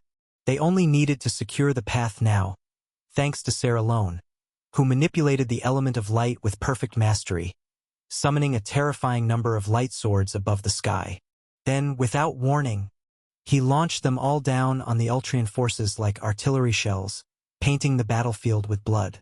With the Iron Emperor's arrival, the tide of war shifted once again, back in the Empire's favor. Elsewhere, Gavid Lindman finally clawed his way out of the crater Sarah alone had buried him in. For the first time, he smiled. Wide and ominous. That old man's stronger than we expected. Glaring upward, Gavid drew in a deep breath. But they've taken the bait. He spoke those ominous words, and unleashed a thunderous war cry that shook the entire battlefield, his voice drowning out the roars of thousands of soldiers and the thunder of explosions. It was so loud that Fry and his companions felt their eardrums nearly burst. To all forces now. Gavid's shout resounded with terrifying authority. It was time to execute the plan. Do it! The command was vague, yet it brought unease to every Imperial soldier who heard it. What are they planning? Sarah Lone Valerian asked through gritted teeth, confusion in his eyes. But he didn't need long to find out, because without warning, the entire Ultrian army turned and sprinted toward the portal Millicent had opened herself. Break through! Thousands of soldiers charged. all of them heading for the portal, intending to breach the Empire itself and carry the war into their territory. Realizing this, Ser alone clenched his jaw, his body glowing once more. You think I'll just stand here and let you do as you please? The Ultrons were planning to use the elite class's escape route as a gateway to invade the Empire, turning their enemy's plan against them. But Ser alone had no intention of letting that happen. His body radiating with light, he prepared to intercept them. Yet Gavid Linman laughed, mocking the Iron Emperor's effort. Hold your horses, old man. Your opponent has already arrived. And in that instant, everyone on the battlefield, Ser alone included, felt the hair on their bodies stand on end, as a suffocating pressure suddenly descended from the sky. All eyes turned upward. Ser alone knew instantly, the man was already behind him, spinning around at the speed of light. He found his opponent had mirrored his movement perfectly. A rocket-like punch was already flying toward his face. From the man's fist, serpents of violet lightning erupted, overwhelming Ser alone's brilliant light. Overwhelmed by the sheer momentum, the Iron Emperor was launched backward, crashing into the ground, his body shaken by the force. Alone! Millicent screamed, unable to process what she had just witnessed. Her eyes were fixed on him, and so were Frey's. The man who had entered the battlefield had extremely long black hair, blistered grayish skin, and glowing crimson-red eyes. He didn't look human, but many recognized him instantly, for he had been the final adversary in the last great war between the Empire and the Ultrons. No way! Is that? Shocked voices spread across the battlefield. Despair returned once again, and Fry, eyes narrowed, uttered the name. Dragoth, the strongest leader of the Ultras, had finally appeared. Impossible! Didn't Abraham Starlight kill him in the last war? Everyone on the Empire's side asked the same question. But reality couldn't have been more different from what they believed. Sitting in the distance, Murgo let out a long sigh as he sat on the ground. Freeing you wasn't easy, so don't waste my efforts. Human demon. The liberation of Dragoth. That was the real reason Murgo hadn't led his army directly, instead leaving it to the young Lawrence. Once Dragoth had been brought back, Murgo returned late, which explained his appearance before Fry only at the end of the battle. But none of that mattered anymore. The human demon has returned, though the long imprisonment seems to have affected his mind. With a playful grin, the drunken old man leaned against a large boulder, watching the battlefield from afar. He might be a little insane now. Right as those words left his mouth, Dragoth unleashed a terrifying battle cry, his full dark power erupting as the very air around him trembled. Peak of SS Plus rank. No, the pinnacle, just one step short of breaking into another realm of power. That was Dragoth, the human demon, and Ser alone, having released all his strength, returned to the skies, facing Dragoth head-on. The Iron Emperor had reached his peak as well. A catastrophic clash was about to begin. Chapter 410. The Elite versus the Ultras. 4. Dragoth no longer appeared sane. He looked more like a wild beast. Staring at Ser alone, who wielded his golden sword and surrounded himself with radiant light, Dragoth began to hallucinate. He no longer saw alone. He saw a different man, a figure from his past, who once wielded a black sword and radiated with overwhelming starlight. The man who had once defeated him. And with that memory, Dragoth's rage multiplied exponentially. With a roar, he lunged at Ser alone, tearing through the skies with terrifying speed. In response, at light speed, Ser alone surged forward, colliding with him as a titanic clash of auras erupted in the heavens. "What kind of monster are you?" he shouted, launching blow after blow. Alone's sword clashed with Dragoth's fists. The exchange was blisteringly fast. So fast it left hundreds of afterimages across the sky as they both unleashed shockwaves that shattered the clouds. The Iron Emperor wielded light. Dragoth, on the other hand, unleashed a bizarre aura of violet-black lightning that screamed with dark energy. The battle was utterly devastating. Each time their deadly strikes collided, any unfortunate soldier below caught in the aftermath was turned into nothing more than bloody pulp.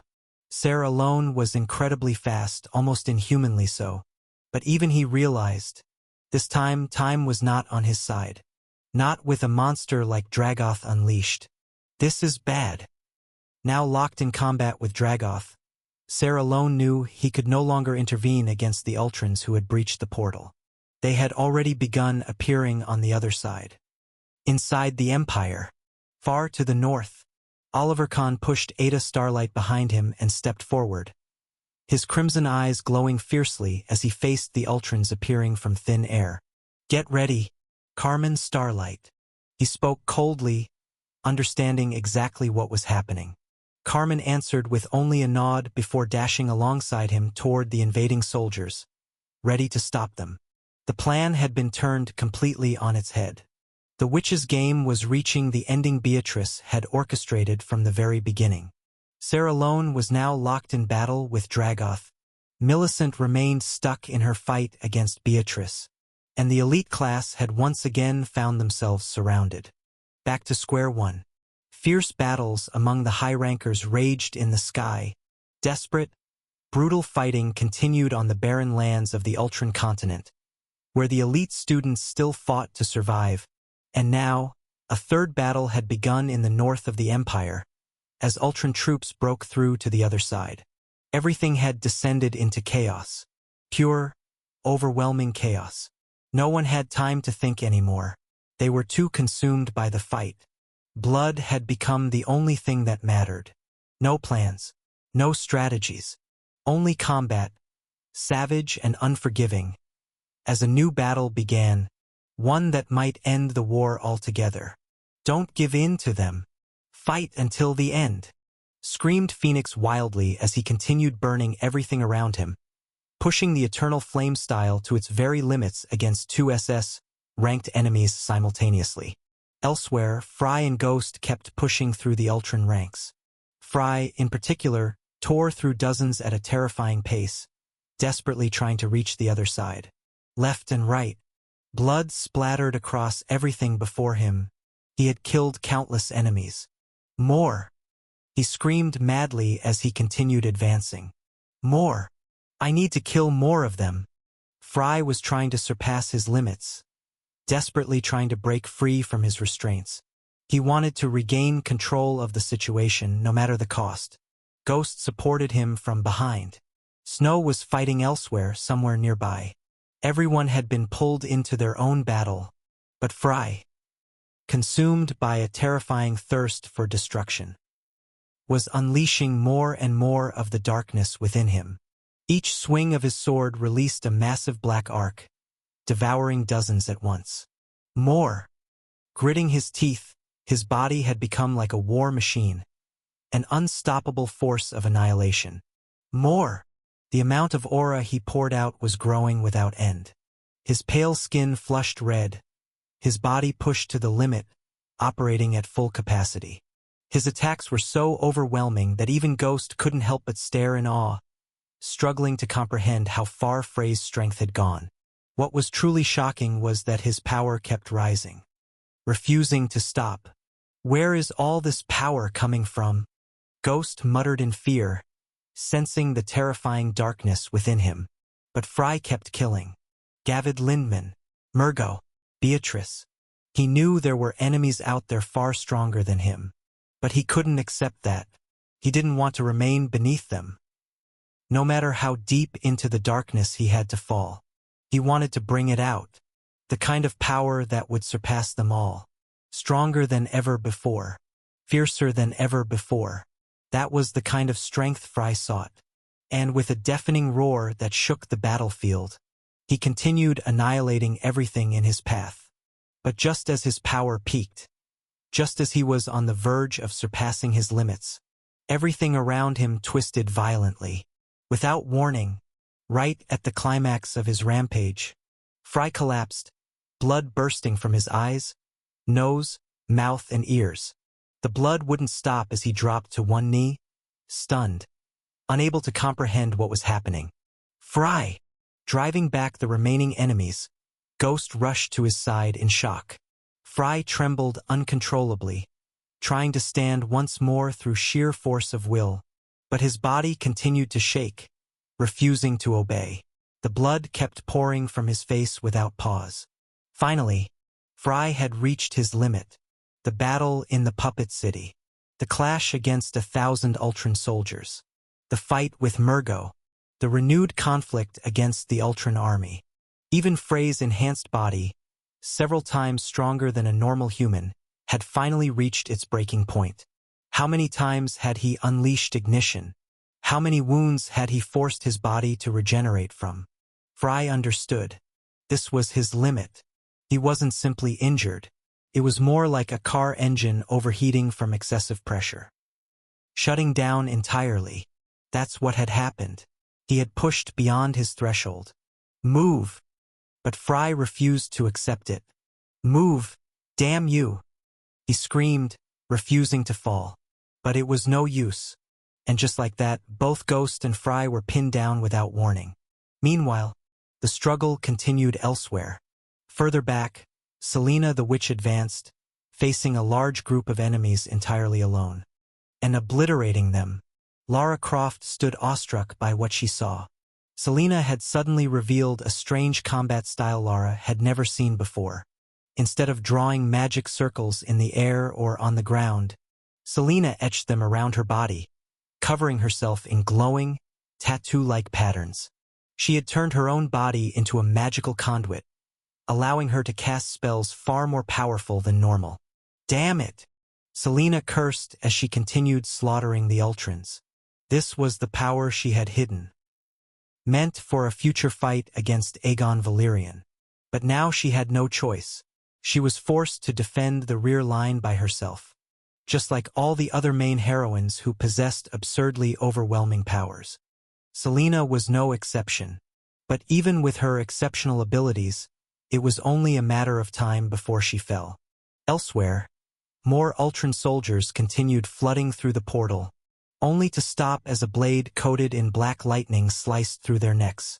Startled by his sudden appearance, the soldiers didn't even have time to react. He was too fast, finishing them off before they could lift a finger. With a heavy sigh, standing at the gate, Aegon Valyrian turned his gaze toward the chaotic battlefield behind him. What a mess you've caused, Beatrice! His sword still crackled with black lightning, but he no longer seemed interested in fighting. Glancing one last time at Ser alone, Aegon chuckled before stepping through the portal and leaving the battlefield. I'll leave this place to my grandfather. See you later, everyone. Just like that. And in a way no one could quite understand. Aegon Valyrian passed through every enemy and escaped to the other side of the portal. Although Ultron soldiers chased after him immediately, it didn't change the fact. The first student to re-enter the Empire was Aegon. The prince made it look easy, completely ignoring the brutal struggle his comrades were still enduring. After several exchanges, the battle between Ser alone and Dragoth had devolved into chaos. After throwing punches wildly, Dragoth's fists had been badly damaged by Ser alone's sword. At that moment, Dragoth remembered. He was a swordsman, not a brute. Even in his temporary madness, he remembered that much. And in the blink of an eye, his wounds healed, and he reached out his hand. Just then, Ser alone watched in surprise as a sword came flying toward Dragoth at incredible speed from afar.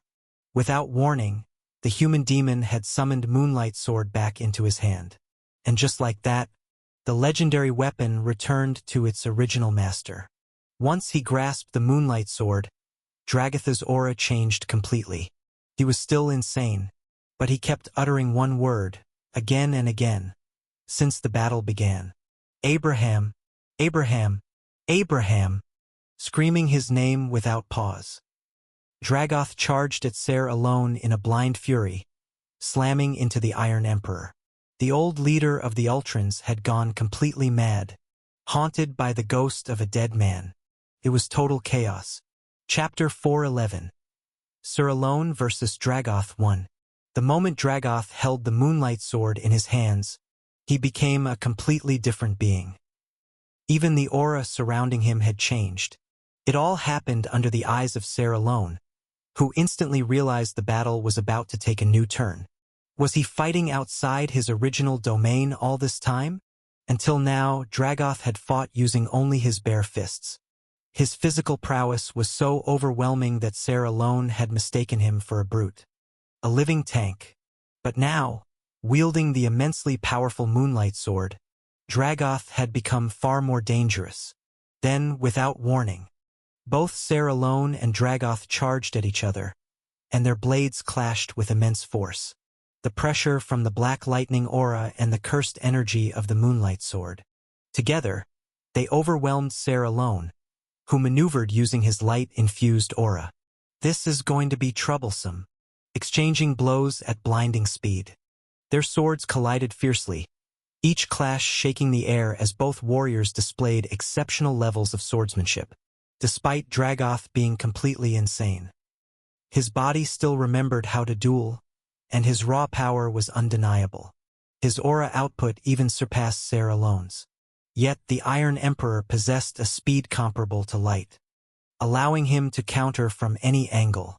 Each time their blades struck, the shockwaves of the collision obliterated everything in their surroundings. That's why most top-ranked warriors chose to fight in the sky, to avoid destroying their allies with collateral damage. Despite Dragoth's intense pressure, Sarah Lone handled him with remarkable finesse, using his speed and centuries of experience to his advantage. But time was not on the Iron Emperor's side. He knew Beatrice could eject them from this space at any moment. That thought forced him to abandon his usual calm, composed combat style, and instead meet Dragoth head-on with full aggression. His golden sword clashed violently with the Moonlight Sword, each strike tearing through the skies. Sarah Lone's movements were so fast they left behind afterimages. Dozens of light clones surrounding Dragoth from every direction. He kept slashing relentlessly, and soon, wounds began accumulating on the crazed leader of the Ultras, unable to keep up with Sarah Lone's speed. But the horrifying wounds left by the Iron Emperor's blade healed almost instantly, and Dragoth never slowed down. He continued chasing Sarah Lone like a rabid beast. The Iron Emperor was much faster and evaded every strike Dragoth hurled at him. But even a single hit from the Ultra's Emperor could cause devastating damage. Sarah Lone realized that the moment the Moonlight Sword's aura stuck to his body after a brief collision. A legendary sword. En énormou aura réservoir. A regenerating monster of a body. Analyzing his opponent, Sarah Lone began to understand just how dangerous Dragoth truly was. But at the same time, Dragoth wasn't stable. His body might have been perfect, but his mind was shattered. Unable to think clearly, the Ultra's Emperor had turned into a merciless killing machine. With one look, Sarah Lone understood what had happened. He had seen countless cases like this before. What kind of torture turned you into this? The Emperor of the Ultras, once a mighty pillar, standing atop the power hierarchy of this world. To reduce someone like that to this broken state, it would have taken a level of torment even Sarah Lone himself struggled to imagine. All that remained within Dragoth were fragmented memories. Chief among them, his defeat at the hands of Abraham Starlight. But what had he gone through since that day, locked somewhere deep within the Empire? That, Sarah Lone did not know. Still, none of that mattered now, because Dragoth had lost a vital edge, his mind. Now that he had turned into a mindless beast, Sarah Lone exploited that flaw to its fullest, taking advantage of his superior speed. He struck Dragoth with a devastating blow, launching him through the air and slamming him into a nearby mountain. The impact was so immense, the resulting shockwave could be felt by everyone on the battlefield below. But even so, Dragoth burst out of the rubble almost immediately, charging back at Sarah Lone with a dark aura engulfing his entire body, and again moving at light speed. Sarah Lone struck him, sending him crashing into yet another mountain. But in less than a second, Dragoth returned, flying toward him once more. Boom! Sarah Lone left behind only a blinding flash of light, delivering another deadly strike that smashed Dragoth into the ground.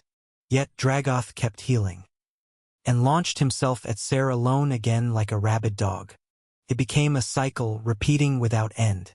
A lightspeed strike from Ser alone would send Dragoth flying, only for the Ultra's Emperor to recover and return within seconds, as if nothing had happened.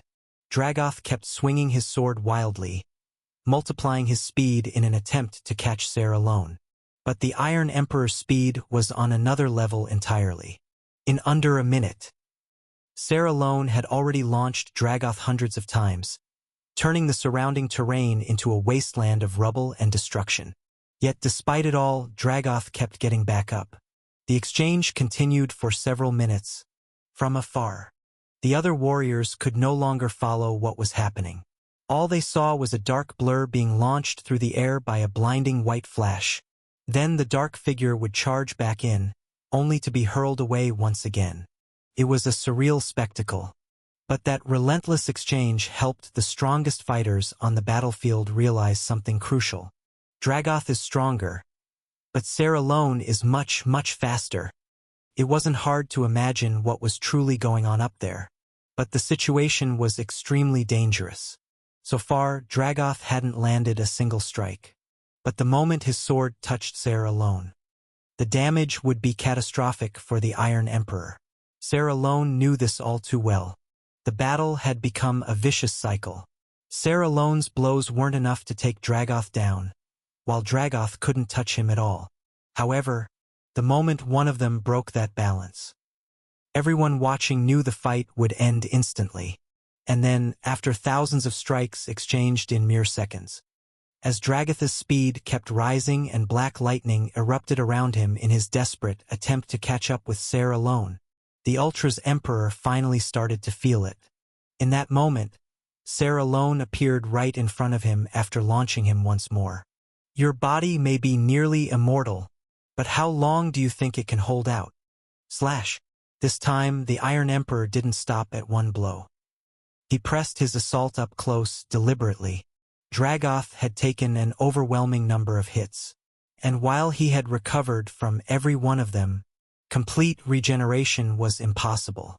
With each strike, the lingering damage slowly built up, accumulating with every wound Ser alone inflicted.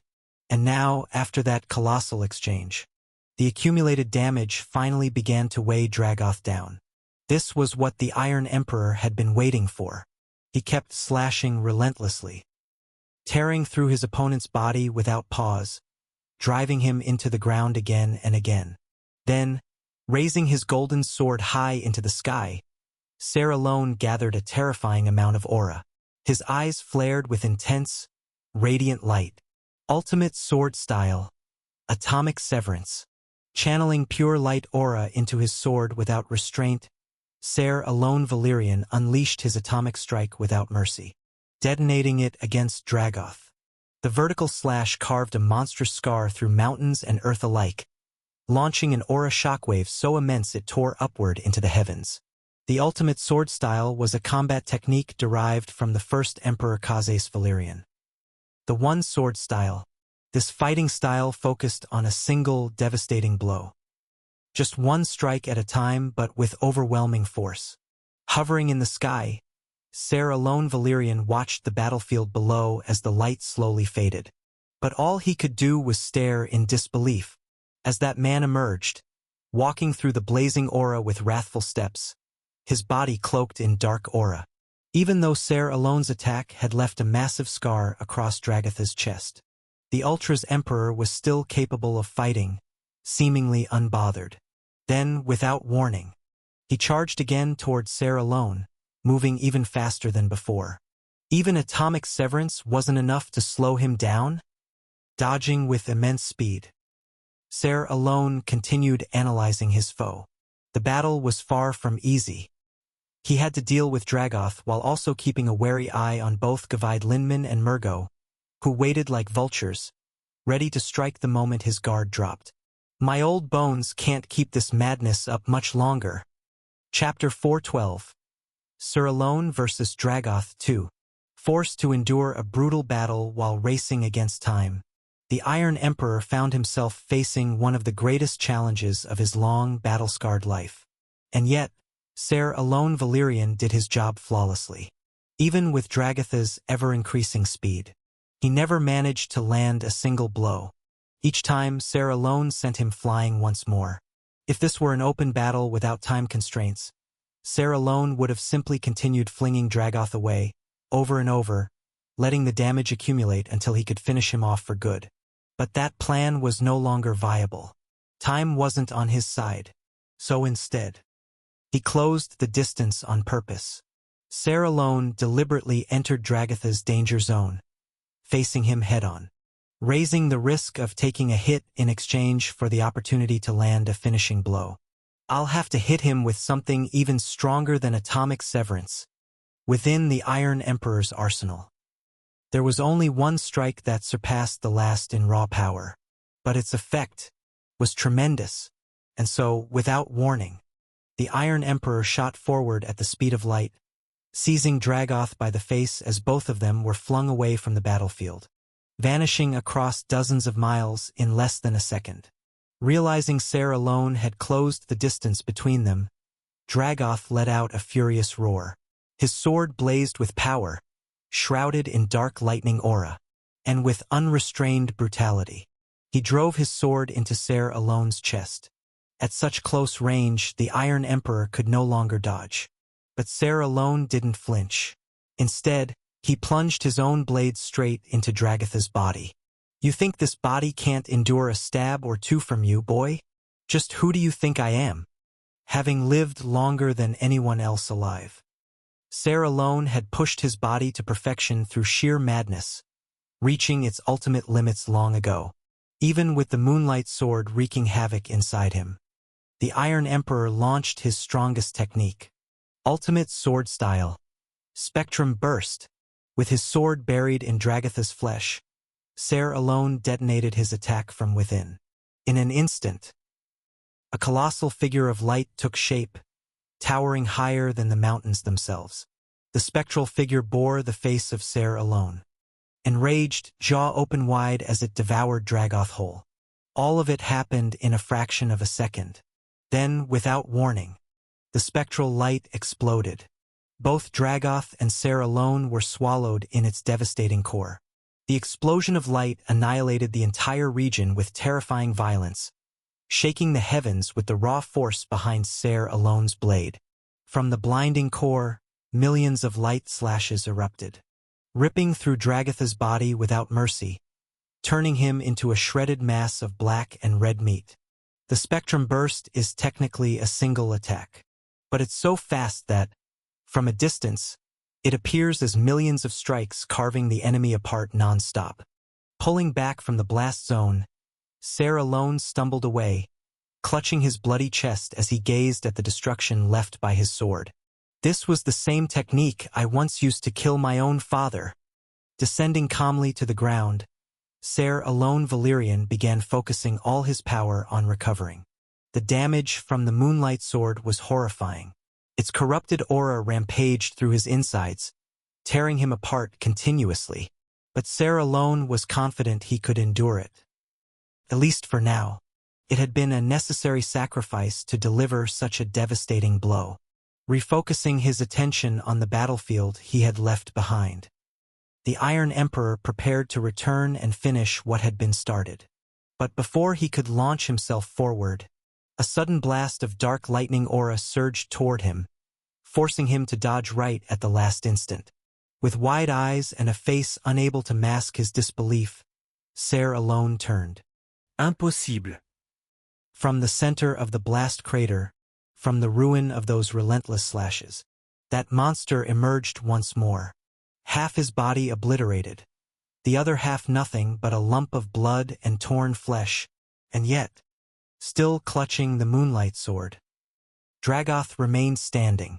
His regeneration had slowed, but even so, he had already begun recovering from Ser alone's overwhelming strike. What kind of abomination are you? Dragatha's strength had now fully exceeded the Iron Emperor's expectations, and so, without hesitation, Ser alone surged forward. intent on ending Dragoth before he could fully regenerate. But in that critical moment, Murgo and Gavaid Lindman appeared at either side of him, somehow managing to keep pace with his insane speed. Now surrounded, Dragoth coming from the front, Murgo from the right, Gavaid from the left, Ser alone instantly understood what had happened. Murgo, the drunken old man, had manipulated space itself, teleporting with ease, and waiting for this exact moment from the very start. He had waited until Ser alone weakened himself in pursuit of Dragoth. And now the trap was finally sprung. Time slowed as Ser alone raced through every possible solution. But even a monster like him couldn't dodge 3 SS+ level fighters at once. Not in his current state. His options were grim. Every path ended in disaster. If he fell here, it would mean the complete downfall of the Empire's side. And this was something Millicent understood all too well. She had fought Beatrice relentlessly, just to keep her inside the battlefield for as long as possible. Millicent had to give her full focus to Beatrice, who hadn't revealed her real body since Ser alone had struck her down. Now, Millicent found herself fighting an enemy who remained completely hidden. And that was what made Beatrice so terrifying. If she lowered her guard for even a single second, the crimson which was certain, Beatrice wouldn't spare her. And yet, given the current situation, Millicent found herself forced to act, placing all her hope in the one form of stellar magic she had barely mastered throughout her life. Acceleration. Time skip. Pouring every ounce of her power into the spell. A radiant blue stellar aura enveloped Millicent's body. Then, a strange phenomenon occurred. Everything around her came to a complete halt. Frozen in time, Millicent was the only one who could move. Within that still world, she left behind dozens of afterimages as she pushed herself forward with all her might, racing against the very laws of nature to reach him in time. Breaking through the boundaries of reality, Millicent's phantom forms surged forward across the frozen battlefield until they reached Ser alone, who was surrounded on 3 sides. With a graceful push, she moved him aside. And then, the crimson which stood alone between Dragoth, Murgo, and Gavaid Lindman. Blood trickled from her nose and mouth, but Millicent didn't stop. She forced her body to keep going, surrounding her hands with that strange, celestial aura. Then, she gently tapped each of them on the chest. Just a faint touch. Not enough to hurt even a child. And yet, that simple touch compressed the very space in front of them. When time resumed its natural flow, the compressed force snapped back, shattering the air itself. A massive shockwave erupted, blasting Dragoth, Murgo, and Gavaid Lindman away in a single strike. Now standing between 3 paths of utter destruction. Millicent exhaled deeply, struggling to stay on her feet. Behind her, Ser alone stared in disbelief. Even with his speed of light, he hadn't been able to follow what just happened. She had saved him using that mysterious spell. But the cost was steep. She could barely breathe, forcing her focus back to the war of domains between her and Beatrice. Millicent's expression darkened. Impossible. I moved in less than a fraction of a second. Yet she still managed to spread her power this far. As if answering her doubt, an ominous force began to wrap around both her and Ser alone. Then, from above, Beatrice appeared once again, hovering high above them. You truly underestimated me, human witch, with that same ever-calm smile. Beatrice looked down on them. Even though Millicent had acted in mere fractions of a second, it was still enough time for Beatrice to assert her dominance. Get out of my sight, you wretched pests. She had completely overpowered them. And now, Ser alone and Millicent could no longer remain in the battlefield. Despite his injuries, Dragoth could still fight. Murgo and Gavaid Lindman as well. With their forced retreat, the elite class would be thrown back to square one. No, even worse. Slowly, they were heading straight toward the worst possible outcome. Chapter 413, Despair. It was only a single second. That was all Millicent had to sacrifice. Just 1 second. To save Ser alone. But despite acting with swift precision, tapping into her stellar magic, that single second was all Beatrice needed to completely overpower her, ending their domain battle in a decisive, brutal instant. It's over, human witch. My magic no longer permits your existence here. Beatrice smiled coldly, just as a bluish aura flared around both Millicent and Sarah Lone. They were about to be teleported away, and once it happened, they wouldn't be able to return. Not even if Sarah alone flew back at the speed of light. Beatrice had already sealed the area with her spell. What she was about to do would mark the beginning of the end. I think I'll leave that pretty little gate you bothered creating. It'll serve us nicely as a backdoor into the Empire. Ahahaha! She laughed wildly, watching as the Ultras seized the momentum once more, gaining the upper hand over the Empire. Now, the Iron Emperor and Millicent were seconds away from being forcibly removed from the battlefield. Sarah alone understood this perfectly. So one last time, before he was taken away, the Iron Emperor unleashed a final attack on those who had overwhelmed him. Ultimate Sword, gathering every last drop of his aura, pouring his soul into this final blow. Sarah alone decided to strike with full force, even if it worsened his injuries, forcing his body beyond its limits in less than a second. He unleashed 4 blindingly fast slashes in 4 separate directions. Cage of Light. Massive streams of radiant aura surged toward the 4 Ultras elites. Beatrice, Dragoth, Murgo, and Gavide Lindman, forming a colossal prism of light that enclosed them all. He had poured everything into this technique, shaping a field that sealed them within. And then, without warning, light engulfed Sarah alone and transported him away. He could no longer remain on this battlefield. I leave the rest to you, Millicent. Seeing him vanish, Millicent nodded, her body glowing once more with stellar magic as she forcefully reactivated her spell. The celestial energy negated Beatrice's domain, preventing her from expelling Millicent as well, granting her a little more time on the battlefield. Without delay, she shot forward with blinding speed, heading toward Fry and the others. She knew she didn't have long. After losing the domain battle to Beatrice, Millicent had become severely limited. Now trapped inside the enemy's territory, her magic was heavily constrained. So, capitalizing on Sarah Alone's final attack, the Crimson Witch aimed to evacuate the elite class as quickly as possible and escape the area.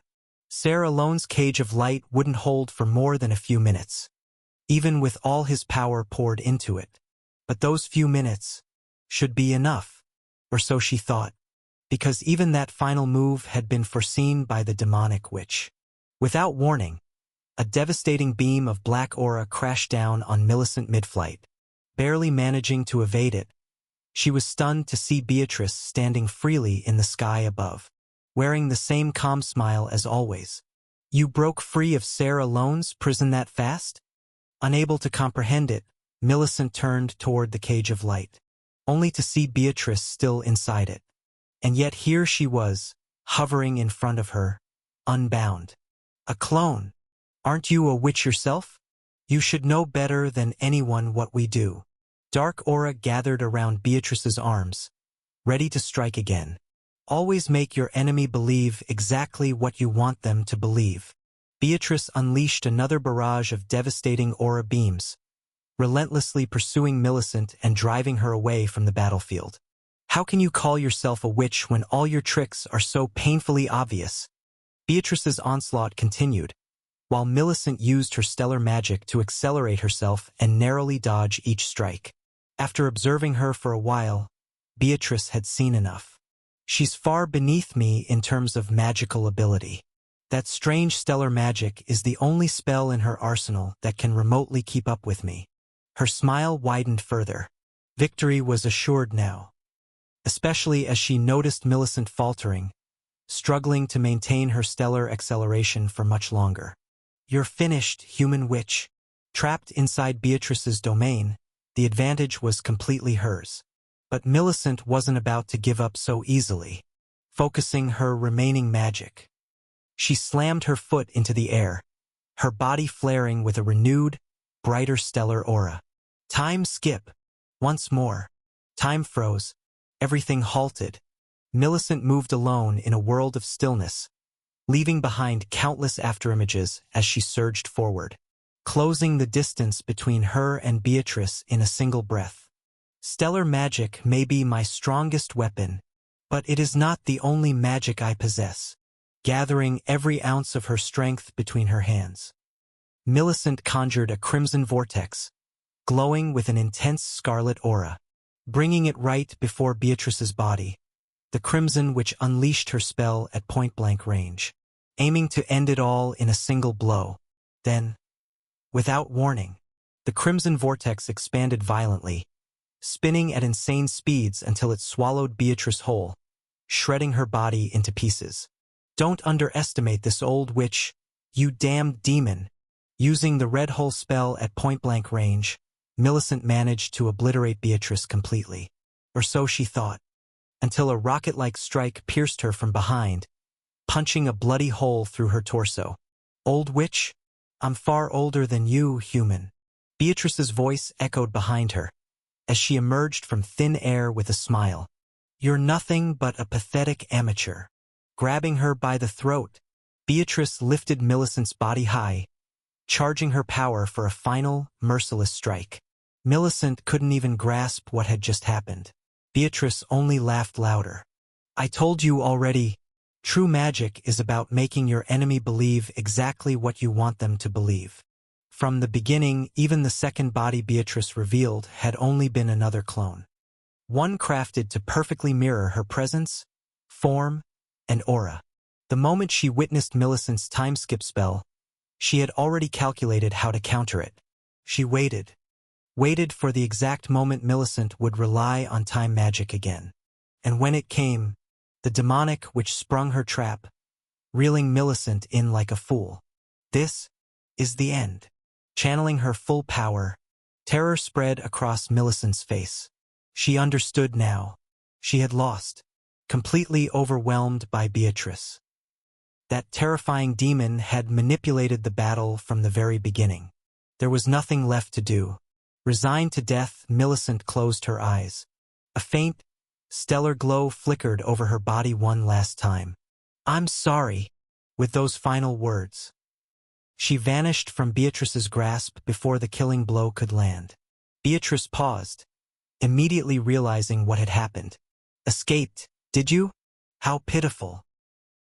Millicent reappeared on the far northern edge of the empire, collapsed on her knees atop the white snow. Her breath trembled, her entire body drenched in sweat. Nearby, Oliver Kahn and the others were still fighting off incoming ultras, too preoccupied to notice her. But Sarah alone did. Millicent! The Iron Emperor called out, his face dark with emotion. But the old witch wouldn't even meet his gaze. I'm sorry. She had fled the battlefield, preserving her life at the cost of abandoning the elite class behind enemy lines. Now they would be left to die, alone, against enemies far stronger than themselves. Witnessing this, rage flared in Ser Alone's heart.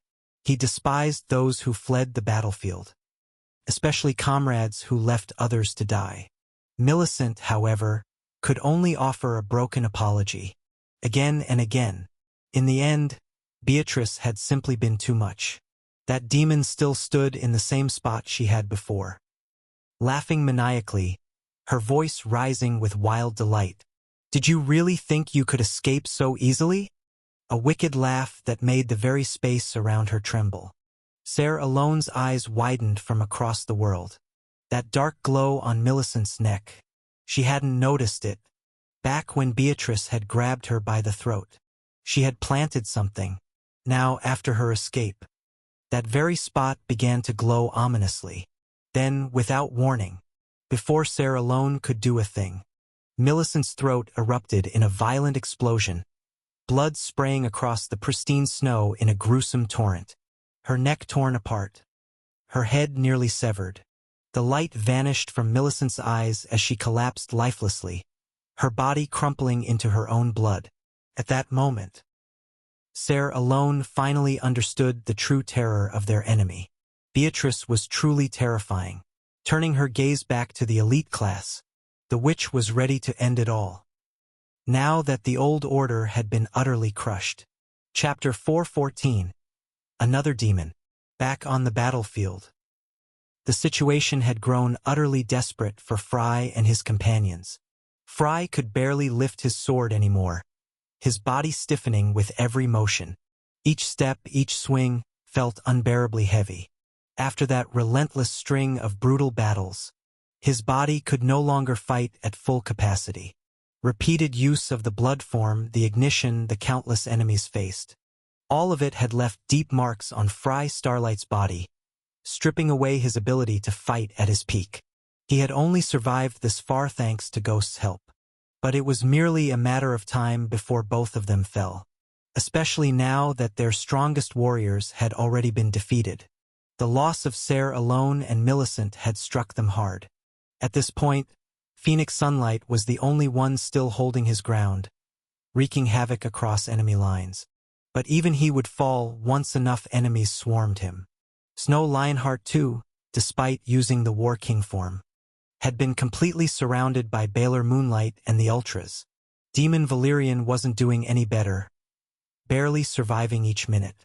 In truth, all of their strongest fighters had reached their limits, and it was only a matter of time before monsters like Beatrice returned to the field. At the rear, Selena fought with everything she had, supported by Dawn, who had unsheathed his sword once more. Lara Croft fired arrow after arrow, standing protectively in front of Danzo and the unconscious Ceres Moonlight behind her. Yet despite all their desperate efforts, they were being slowly, inevitably surrounded. All of this unfolded before Frey's hawk eyes, and Phoenix's burning gaze, as he continued incinerating the battlefield. At that moment, both of them cried out from the depths of their souls. Fry, forcing his battered body to fight harder, stronger. And Phoenix, pushing forward with everything he had, trying to clear a path to the distant, yet painfully close teleportation gate. They had hit a wall. Tension rose to a breaking point. They were all dying, slowly, helplessly. No matter how hard they fought, no matter how fiercely they resisted. No help was coming. They were going to die here, and knowing that, Fry truly began to consider it. Clenching his fists, blood spilling from every pore. He looked down at the strange black mask in his hand. He was thinking of putting it on again. If that meant gaining the power he needed, the kind of power that could turn the tide of this desperate situation, then Fry was ready to risk it all again. That mask might be their only hope now. But the moment he held it up, Fry felt something strange. He didn't know why, but he was certain that, if he wore it again, he would never return to being himself. There was something magical, unnatural about the thought. But it gripped him completely, leaving his emotions in chaos. A deep desire to survive. One that demanded a miracle and overwhelming strength, clashed with the terrifying fear that he might lose himself forever. Fry couldn't decide. But that hesitation didn't last long. Because in this world, the only thing that decided life or death was power, and that mask would give him that power. So Fry made his choice. He was willing to gamble everything once again. It was the only path left. Fry! Fighting fiercely nearby, Ghost noticed what Fry was about to do. And in that moment, the silent killer remembered something. A vision not long ago. Hundreds of mutilated corpses, a shattered battlefield, an overwhelming aura unlike anything he'd felt before, all of it caused by a single man. A man who wore a black mask, walking toward him through the carnage. Back then, Ghost didn't even recognize Fry. The aura, the presence, it was entirely different, almost inhuman. So now, seeing Fry about to wear that mask again, a dreadful sense of foreboding welled up inside him. But just before Fry could put on the mask, both of them, and most of those still standing on the battlefield, froze in place the moment an overwhelming pressure crashed down upon them from out of nowhere. A demonic aura. Immense, suffocating, It compelled them to instinctively turn toward the source. And to their shock, came from behind them, from the rear lines, from where their weakest had been stationed. A chill swept through them. At that moment, both of them remembered. Danzo was still back there. In the rear lines, the remaining members of the elite class fought with everything they had. But no matter how hard they tried, they were going to die. There's no point. We can't win against them. Lara Croft's voice trembled with complete despair. No matter how many arrows she loosed, the enemies just kept coming. Selena, who stood in front, was almost completely drained of aura, leaving them at the mercy of the Ultras. We're going to die. Lara's body shook violently as the crushing weight of that truth sank in. Don't be afraid. We won't die. Next to her stood Dawn Polaris, trembling too, with a terrifying smile on his face. We won't die. We can't. I'm the last survivor, remember? Even though he barely believed in it himself, the despair around him pushed Dawn to place all his hope in that strange ability of his. An ability he didn't even understand. We won't die. We won't die. He kept muttering, trembling, while Selena had no idea what he was talking about. But none of that changed the reality. The reality that they had already lost. Surrounded from all sides, swords and spears rained down upon them. Lara Croft collapsed to the ground beside Danzo and Ceres, shutting her eyes and bracing for the pain. For death. But the sound of blades piercing flesh never came. Instead, everything around her suddenly froze. She felt something malevolent crawl over her body. And that's when her eyes opened on instinct. What she saw shocked her to her core. Black horns, long and jagged like obsidian, rising from the forehead of a girl standing above her. White hair, pitch-black eyes.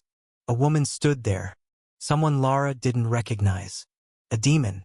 A terrifyingly powerful demon who was now smiling down at her with a chilling grin. And then, without warning, all the nearby Ultra soldiers exploded into chunks of flesh and bone.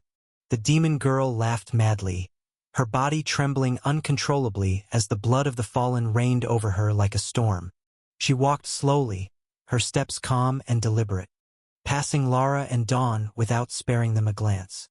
Her gaze locked onto the battlefield ahead. Ah!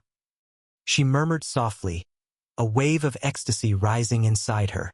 And then, suddenly, she soared upward into the sky, slowly rising as Frey's eyes widened in disbelief at the sight of her. You! He was about to say something, but his mouth clamped shut, because in the next instant, something slammed into the ground around him at such blinding speed, he didn't even see it coming. From every direction, black tendrils of shadow slithered across the battlefield, devouring enemies in an instant and reducing them to mangled chunks of blood and flesh. The earth trembled. Darkness spread like a curse, engulfing everything. A cursed gloom, and shadows too powerful to resist. They tore through all who stood in their path. And the demon kept laughing, her body trembling with every breath that left another corpse behind. And then, without warning, a new massacre began. A fresh storm of death and horror erupted in the heart of the battlefield. Chapter 4:15. A True Demon 1. Sansa Valerian's POV. First, there was only blood. How foolish I was to think I had won against Adriana so easily. It was laughable how she had used my own strategy against me, exploiting the moment I let my guard down, foolishly believing I had already claimed victory. Her attack was precise. Devastatingly so. There was nothing I could have done to stop it. My heart was destroyed, along with several other vital organs. As a result, I lost a tremendous amount of blood, and my consciousness was cast into darkness. To be honest, I truly believed it was the end. No human could survive such catastrophic damage. But for some reason, as I slowly sank into that darkness, I could feel the threads tying me to life had not yet been severed. The deeper I drifted into unconsciousness, the more the darkness felt like a sticky liquid crawling over my skin, clinging to me desperately. Maybe I was hallucinating, experiencing my final moments before being dragged somewhere else by the hands of death. I didn't have many regrets. I was just a human girl who should have died long ago, only surviving thanks to the efforts of others.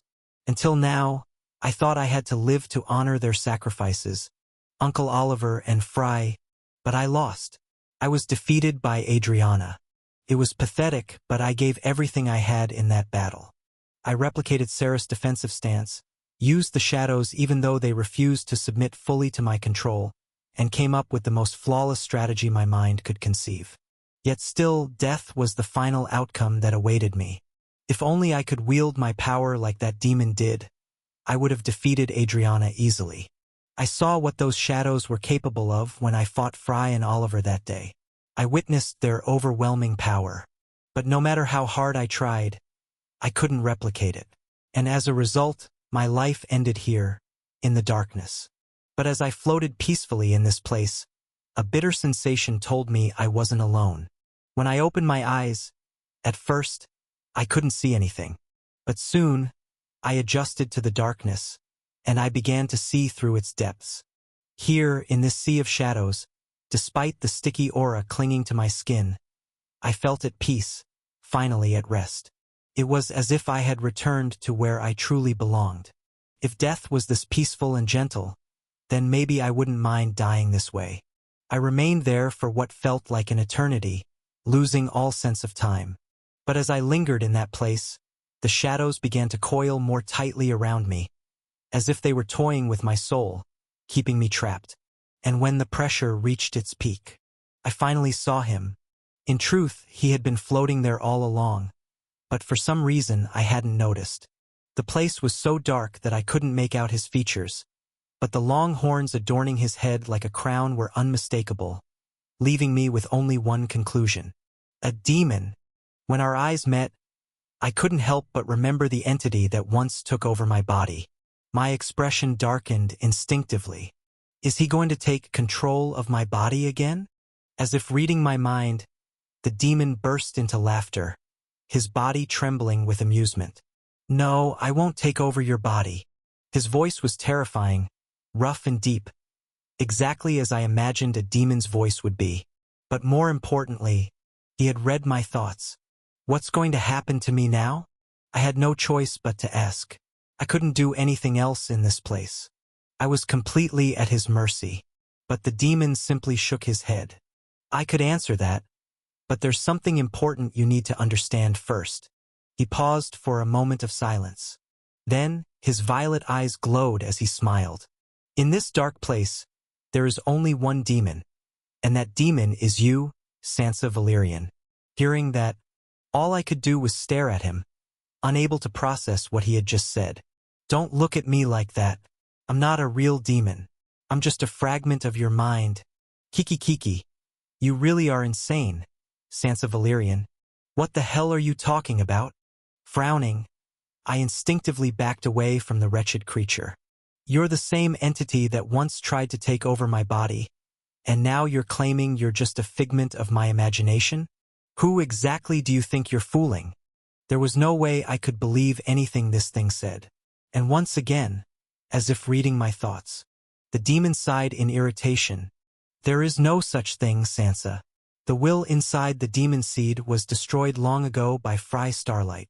Circling me, the demon spoke with the same unsettling smile.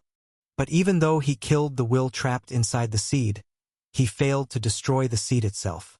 That seed holds a fragment of a far greater power. Some pitiful holy light alone isn't enough to erase it. Even though the demon seed inside my body was nothing but a failed prototype, it didn't change the fact that it still contained a sliver of the king's shadow power. The seed remained within you, allowing you to continue using your powers. But your human side, your humanity was holding that power back. With a wide grin, the demon gazed at my body as though I were some rare anomaly waiting to be studied. My human side held my power back? I asked, trying to comprehend his words, and he nodded. Exactly. That's why you couldn't properly use your abilities. Without my knowledge, a war had been waging inside my body all along, between my human side, everything that made me who I was, and the demonic seed that had taken root deep within. In other words, as long as I remained human, I would never be able to control that power. Confirming my thoughts, the demon nodded with a smile. But that human side, it's dead now. Pointing toward the harsh truth, a sudden realization struck me. What do you mean? Am I dead? Alive? Or something in between? What exactly happened to me? The demon folded his hands, taking a moment before answering. The human Sansa is dead. There's no doubt about it. Then what am I? With a long sigh, clearly annoyed that he had to explain further, that thing finally answered me. Your human side died the moment your heart was destroyed. But instead of your heart, another organ within your body took over the task of keeping you alive, changing your entire body structure in the process. You know what I'm talking about, don't you? With that same eerie smile, he asked. And I realized at once what he meant. The demon seed. Exactly. He gestured toward the sea of shadows we were floating in. The seed became your new heart, weaving its threads throughout your body and rebuilding it from the ground up. You're now something else entirely, capable of wielding the power sealed within it. Your blood won't be red anymore. It'll be black and corrupted. Your body won't remain as it was. You'll become something else entirely, something you despise. In other words, a demon. Pointing his thin finger at me, he said it again. You are the only demon here, Sansa Valyrian. A complete demon. A creature that feeds on life itself. A wicked being who revels in killing, torturing, and destroying. That is what you will become. Hearing those words, I felt my body tremble with each syllable he spoke. But there was no heartbeat in my chest anymore, confirming what I feared most. The human Sansa was dead. All that remained now was the demon. I couldn't accept that truth. Yet somehow, deep down, I knew everything he said was true. Even as we spoke in this dark place, I could feel that black substance flowing through my body. I had to accept the truth, that my human side had already died. And that led me to ask the question that slipped from my lips without thought. What will happen to me now? To that, the demon shrugged. I don't know. As I said before, Fry Starlight somehow killed the will inside the seed, and the human Sansa died in that battle. Yet here you are, speaking with me. Maybe that's a good sign. Maybe it means you'll be the one in control. It was impossible to tell what the future held. But one thing was clear. Whether it's you or the demon, whoever wakes up in that body won't be the same person anymore. Sansa Valyrian is dead. What lives on will be a mere fragment of her, driven by a violent desire to kill and destroy. That's what it meant to live as a demon. A malicious creature born only to bring death and ruin wherever it walked. Unlike the hybrid humans allied with the Ultras, I would become a full demon, no longer tied to humanity in any way. Fully aware of all that, I found myself trembling violently as I tried to imagine what would happen next, terrified that my hands would commit atrocities far beyond redemption. I feared life more than I feared death. And then, in that moment, as if mocking me, the current of darkness dragged me away, signaling that the time had come to lower the curtain on the human who had stumbled through the shadows of her life, and shine the spotlight on the demon destined to stumble through a reality darker than darkness itself. Just like that, I was swept away from reality, while that demon kept laughing until the very end. Chapter 4:16. A True Demon, 2. As that demon had said, those eyes opened once more. When Sansa Valyrian looked upon the world again, her vision of it had changed completely. With a pair of long horns sprouting from her forehead and a strange body whose secrets she couldn't fully grasp, Sansa found herself standing before the Ultras' army converging upon them. Faced with that massive army, her dark eyes remained utterly calm. I'm pretty sure there was something weighing on me a moment ago. Maybe it was fear, or anxiety, or perhaps sadness. She couldn't quite remember what emotions had filled her just moments before, as if all the trembling and fear she had felt earlier were nothing but a distant, bad dream. But now, in this moment surrounded by enemies, Sansa slowly smiled. I don't know what I was before, but right now, the world seems so beautiful, so intoxicating. Feeling every ounce of aura dancing around her, her body shone with an overwhelming dark radiance, cloaked in a vast, terrifying aura. She drew the very life force from the earth, the air, and everything around her. Sansa unleashed a terrifying pressure, one that made even the void itself tremble. Now that she had become a complete demon, she could finally unleash the full extent of that dark power. And without warning, in less than a single second, the massacre began. Massive black tendrils surged out everywhere with blinding speed, faster than the naked eye could follow. Sansa reduced the Ultra soldiers before her to bloody dust in an instant, erasing their lives in the blink of an eye. The dark tendrils writhed like a living creature, devouring everything in their path and crushing every helpless soul caught in their reach.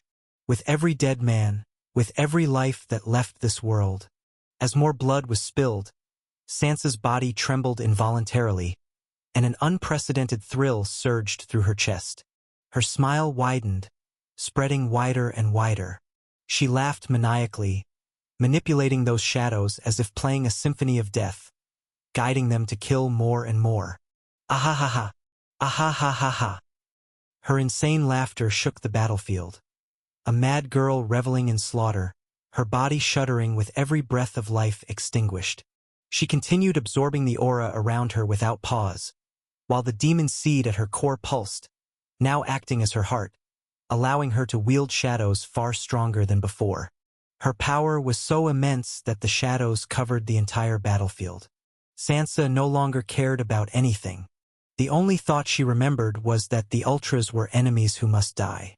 So she simply acted on that thought, ending their lives one by one. She became a colossal force on the battlefield, and this finally drew the enemy's attention to her after she had slaughtered so many of them. Among all those enemies, one man broke free from Alone's light prison, using his ghost form to escape. Out of nowhere, Gavid Lindman appeared before Sansa Valyrian, who was still laughing with the same madness. The Ultra's lord instantly recognized what she had become just by glancing at those terrifying horns, something he had seen many times before, and with all his might, he slashed at her using his ether blade. Die cursed demon. Gavid's strike was incredibly fast, aiming for her right side. As a defense, Sansa simply raised her elbow in front of the sword to block it. Seeing her slender frame, Gavid expected his sword to cleave her in two with ease. But instead of the sound of flesh being sliced, everyone heard the sharp clang of metal clashing. In that moment, Gavid Lindman's face darkened when he saw his sword stuck in Sansa's right arm, only cutting a few centimeters deep. As black blood oozed from the wound, Sansa and Gavid locked eyes. Her body was tough, so tough it left Gavid wondering just what kind of flesh she had now. The black blood continued to drip, but Sansa didn't care.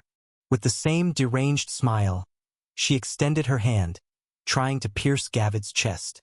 But he immediately shifted into his phantom form, allowing her hand to pass through him harmlessly. Without hesitation, Gavid withdrew, gripping his sword tightly. But Gavid froze in place when he found those shadows surrounding him from every direction in the blink of an eye. Instantly, hundreds of dark blades materialized, flying toward him at lightning speed, aiming to slice his body apart. Gavid Lindman was forced to fully activate his phantom form as the dark blades relentlessly shredded the space he had just occupied, leaving him unable to move even a single step. Sansa trapped him in a relentless barrage of attacks, coming from every possible angle. Her strikes emerged from every dark corner of the battlefield, as if by magic, each one carrying terrifying destructive power. Let's see how long you can maintain that form. Sansa laughed without pause, completely cornering Gavid.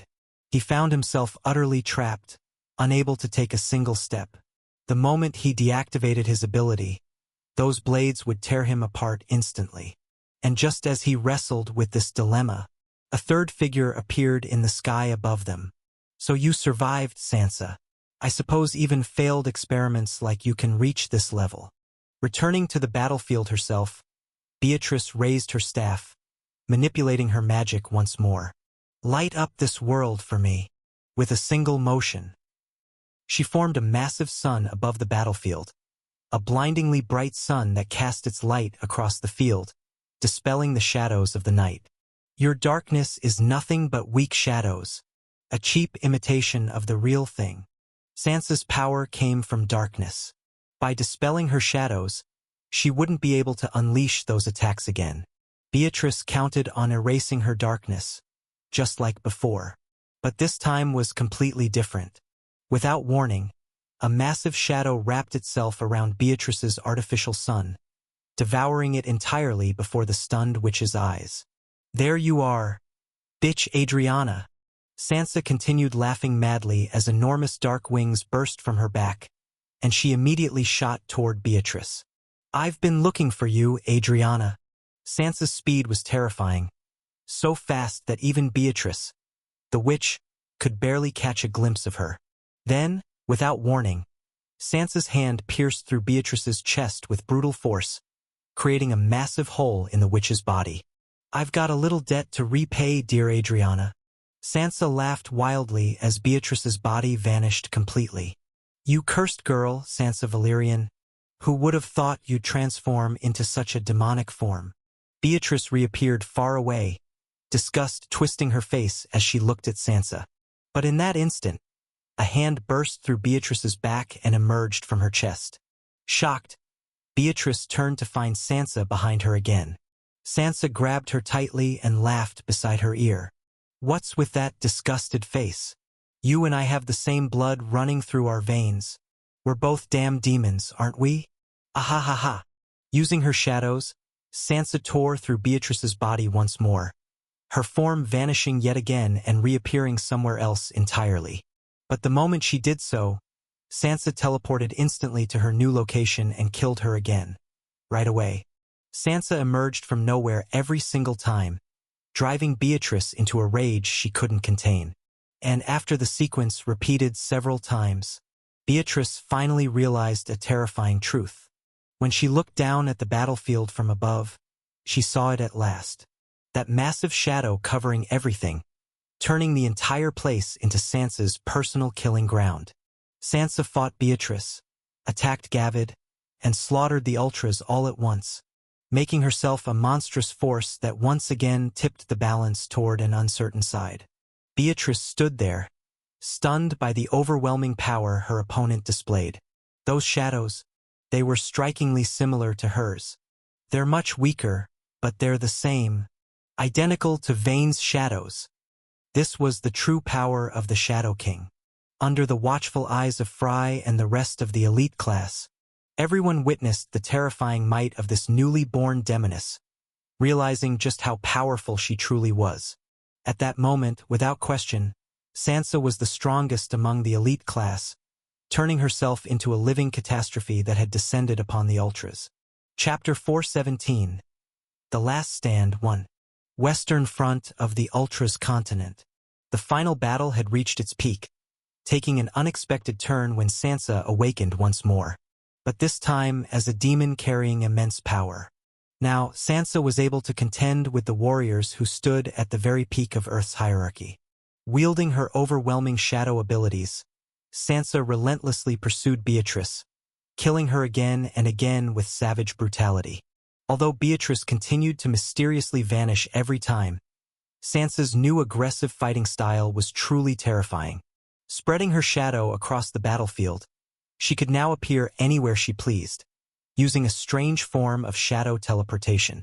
Laughing maniacally, the princess had transformed into something else entirely, while the elite class could only stand as spectators, unable to process what they were witnessing. Is that really the princess?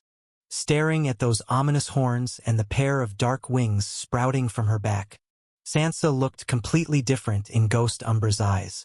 But Fry confirmed it with a grim expression. That's Sansa, no doubt about it, but somehow, she's become a demon. Frey's enhanced senses clearly felt the aura radiating from her body, instantly reminding him of that day when she lost control. That power had now been fully harnessed by her, making her a force to be reckoned with. Even so, The feelings of the remaining members of the elite class were mixed as they looked at a girl who was once one of them. Flesh and blood, now transformed into a terrifying demon no different from their enemies. But here on the battlefield, that didn't matter much. Maybe this is for the best. She's strong enough now to overwhelm even the strongest of them. She might actually win at this rate. Ghost spoke with certainty, watching the way Sansa fought. In the blink of an eye, she slaughtered countless Ultra soldiers and dominated both Gavid Linman and Beatrice, taking complete control of the battle. But Fry didn't share Ghost's optimism. Gripping his swords, he stepped forward, his body still trembling after reaching its limit. "Do you really think she's winning?" Fry asked with a grim look, prompting Ghost to stare at him, silently asking for an explanation. And Fry gave it. "She's experienced an explosive surge in power, yes. But her enemies are anything but simple." And right on cue, Gavid Linman broke free from the prison of dark blades, using strange whirlpools that resembled black holes. He waited quietly near Sansa and Beatrice, biding his time to strike. On the other hand, though Sansa continued to tear Beatrice's body apart over and over, the witch reappeared each time, spreading her magic throughout the area. Sansa's the tyrant of the battlefield right now, but that doesn't mean she's won. Her enemies simply aren't attacking yet. That was the fighting style of both Gavid Linman and Beatrice. They're that type of monster, patient and calculating. They'll let her play all her cards, then strike back when the time is right. Fry was sure of it. After all, from the start of the battle, he could feel Beatrice's gaze on him. Ever since he defeated her once using anti-magic, she had been wary of him throughout the battle, never letting him get close. Even now, as Sansa cornered her, the witch was still watching him. That alone showed how cautious she was, and that she wasn't in any real danger yet. The same applied to Gavid Linman. He had enough power to cut down demons like Astaroth. Doing the same to Sansa wouldn't be difficult for him. It was just that Sansa's abilities were overwhelmingly strong for now, giving her a temporary advantage. "We'll have to intervene. It's our only choice." Fry spoke with a trembling body, barely able to stand from exhaustion. But he had no choice but to keep going. That old man managed to drive away Dragoth and Murgo for now, but that won't last long. The most dangerous Ultras would return at any moment, and if that happened, they'd be wiped out instantly. Glancing first at Sansa, then at the glowing portal in the distance, Fry realized that was their only way out. The magic portal was unique, working one way only, meaning no reinforcements would be coming from the Empire. Otherwise, Sir alone would have already returned. So they had no choice but to rely on themselves. But what can we do to intervene in a battle like that? Though it was easy to say, Ghost voiced the harsh reality. Sansa was like a natural disaster, annihilating everything in her path with dark tendrils and razor-sharp blades. Her destructive power was immense. Getting close to her was incredibly dangerous. There's no other option. Sansa is our only hope for survival right now. Determined to survive, Fry put away the nameless mask, which he was moments away from wearing, changing his mind at the last second and clinging to another hope. "I won't lose myself. I'll cling to life." Refusing to surrender his life to that entity, Fry resolved to rely on what he already had. "Go to Professor Phoenix now, Ghost. Tell him to prepare to unleash everything he's got."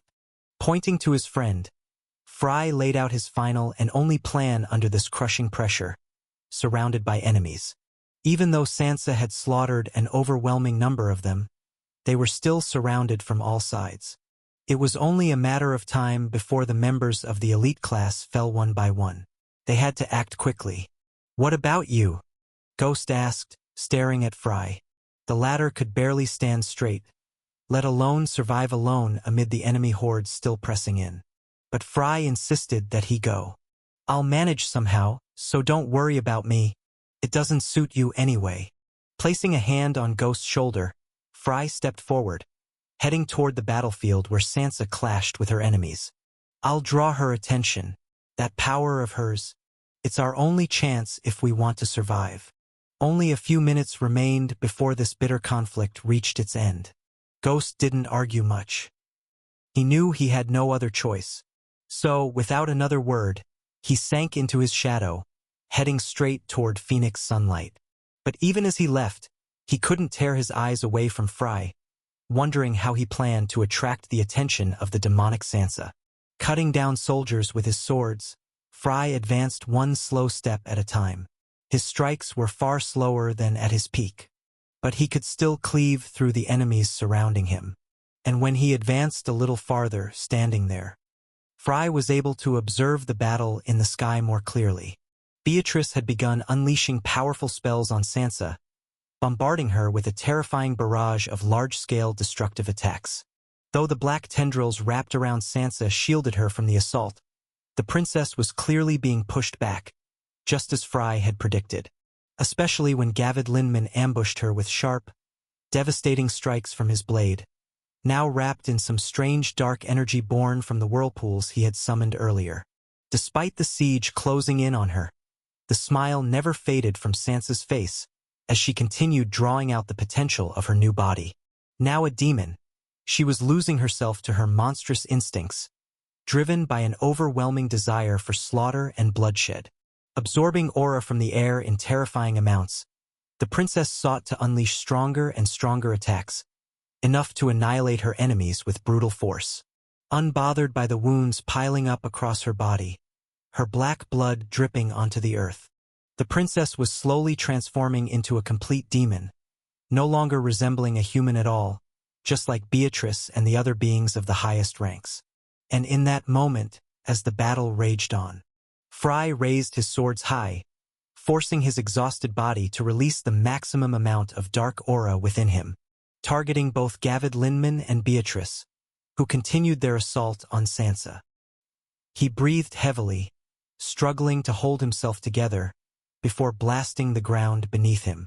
10,000 steps of shadow, infinite darkness. With a single slash of his swords, Fry unleashed a colossal beam of darkness that swept across the sky, swallowing it whole, aiming for both Beatrice and Gavid Linman at once. The dark aura burst across the heavens, consuming everything in its path, including Sansa. But the attack was far weaker than usual, allowing both Gavid and Beatrice to block it with ease. As for Sansa, she didn't need to do anything. Her hardened body simply withstood the blow without issue. Even so, Frey's goal wasn't to harm them but to catch their attention. And that's exactly what happened.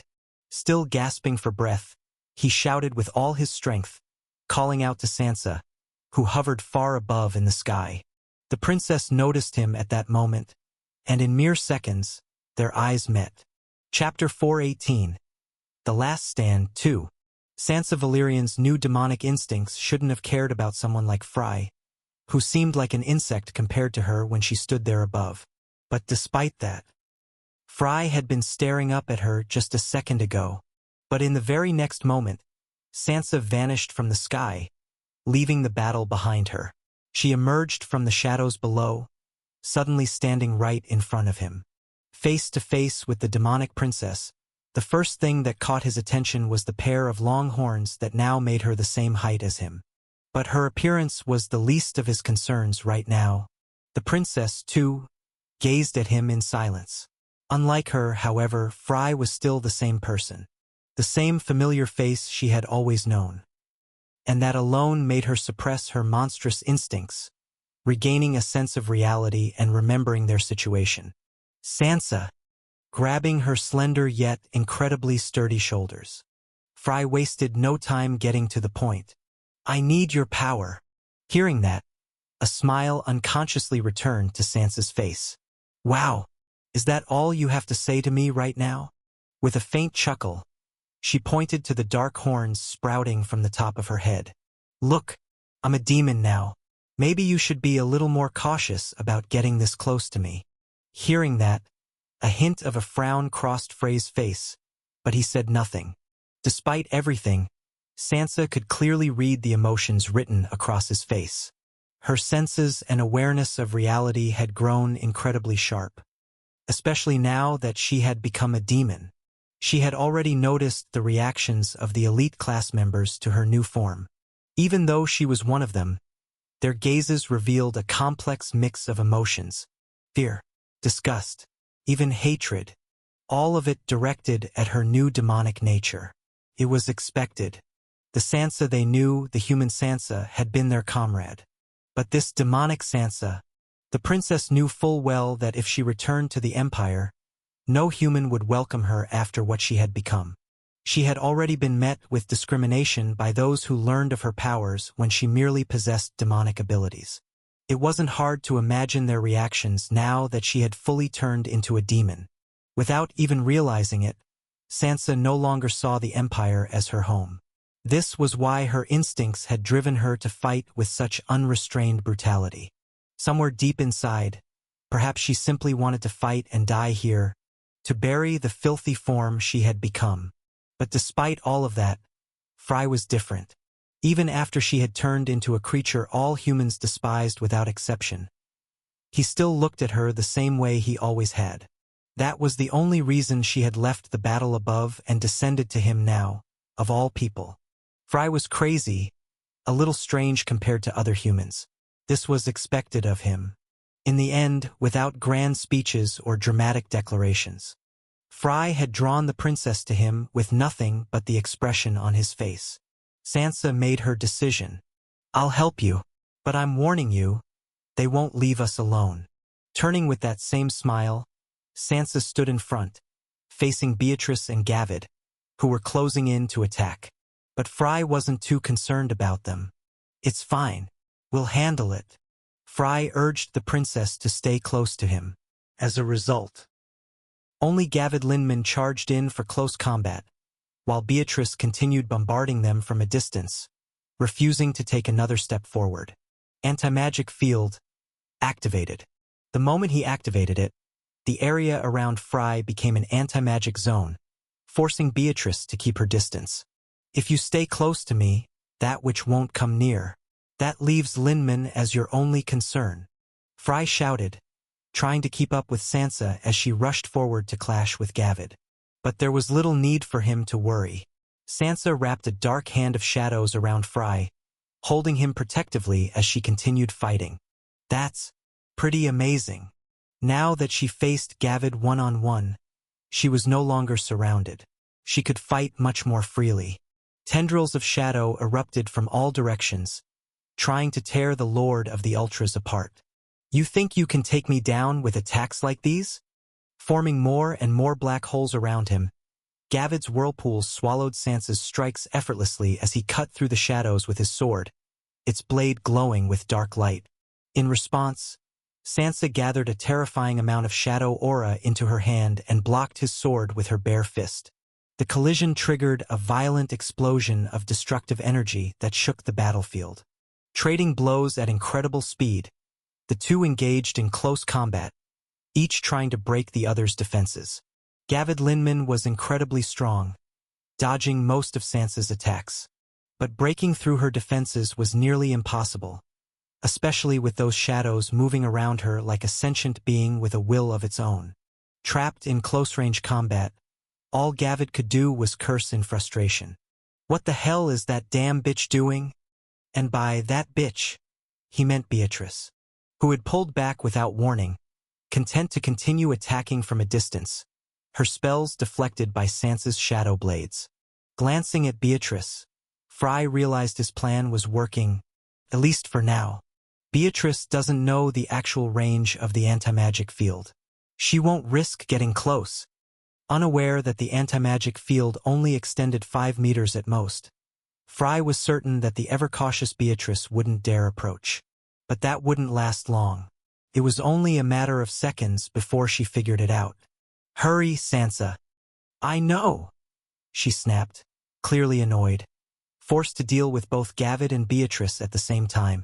Gathering the power of her shadows, Sansa prepared a devastating attack against Gavid Linman, who stood before her. Shadow Maelstrom. With a single gesture, the shadows around her spun violently, forming a massive vortex of cutting blades and writhing tendrils that stormed toward Gavid Linman without mercy. The Lord of the Ultras had no choice but to retreat from the devastating range of the attack, pulling back to safety. Sansa's strike destroyed everything around them, creating the perfect cover. And in that moment, neither Gavid nor Beatrice noticed as both the princess and Fry vanished, slipping away into the shadows. Sansa Valerian's shadow enveloped the entire battlefield. And then, out of nowhere, dozens of dark hands emerged, grabbing the members of the elite class one by one and forcefully dragging them into her shadow. Seeing this, Beatrice instantly realized what Sansa was trying to do. "I won't allow it."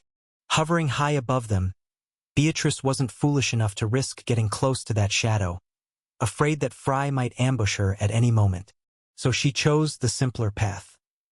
Obliterate them all in one devastating strike. "You will all die here and now." With a violent wave of her staff, she began to cast one of the most terrifying spells in her arsenal. The sky trembled and split open, as if tearing a gateway to whatever monstrosity lay beyond. From that rift, a pair of sticky hands began to claw their way out with overwhelming force. And in mere moments, everyone on the battlefield saw it. A crimson eye peering down from the heavens, belonging to some grotesque creature Beatrice had summoned from the void. "Kill them for me." The thing was enormous. It wouldn't spare friend or foe alike, filling Gavid Lindman with mounting fury. Is that wretched witch planning to kill everyone on the battlefield with this attack? This was no simple spell. The sky itself had become a portal, unleashing the creature's monstrous hands upon the battlefield below, aiming straight for the shadow beneath them. Beatrice intended to crush them all in one fell swoop. But at that critical moment, a torrent of roaring flames erupted between the monstrous hands, burning them violently and halting their advance toward Fry and his allies. It was none other than Phoenix, soaring into the sky, his body ablaze. Phoenix! Beatrice immediately recognized him. The strongest talent of his generation. Phoenix sunlight was powerful enough to repel both Godfrey and Gvardiel, who had been fighting him at the same time. And now he was targeting her, with Sansa gathering all the elite into her shadow and Phoenix shielding them from above. The battle had become a race against time. Would they reach the portal and escape? Or would Beatrice strike first and wipe them all out? In that moment, the fate of the elite rested solely in the hands of Sansa and Phoenix, ready to bring this desperate struggle to its conclusion. Chapter 419. Crossing back to the other side 1. In one final desperate attempt at survival, Sansa's shadows engulfed the scattered members of the elite class, including the unconscious Danzo and Cerys. Using her shadow that blanketed the entire battlefield, she finally gathered them all. It wasn't hard to guess what she intended to do. "You're not going anywhere." With a wave of her staff, Beatrice summoned a bizarre creature from the sky, one with hundreds of slimy hands and an overwhelming, terrifying presence that struck fear into the hearts of everyone present. The monstrous beast let out a dreadful howl before its colossal hands plunged toward the ground at terrifying speed, aiming to swallow Sansa's shadow whole. But before they could reach it, a fiery explosion blasted the giant hands, stopping them in their tracks. Phoenix sunlight had arrived, his body ablaze with crimson flames. Glaring at the monstrous creature and at Beatrice beside it, Phoenix smiled, recalling what Ghost had asked of him. He had been told clearly, protect them when the time came. With a heavy sigh, Phoenix unleashed his flames, creating a sea of fire that engulfed everything below.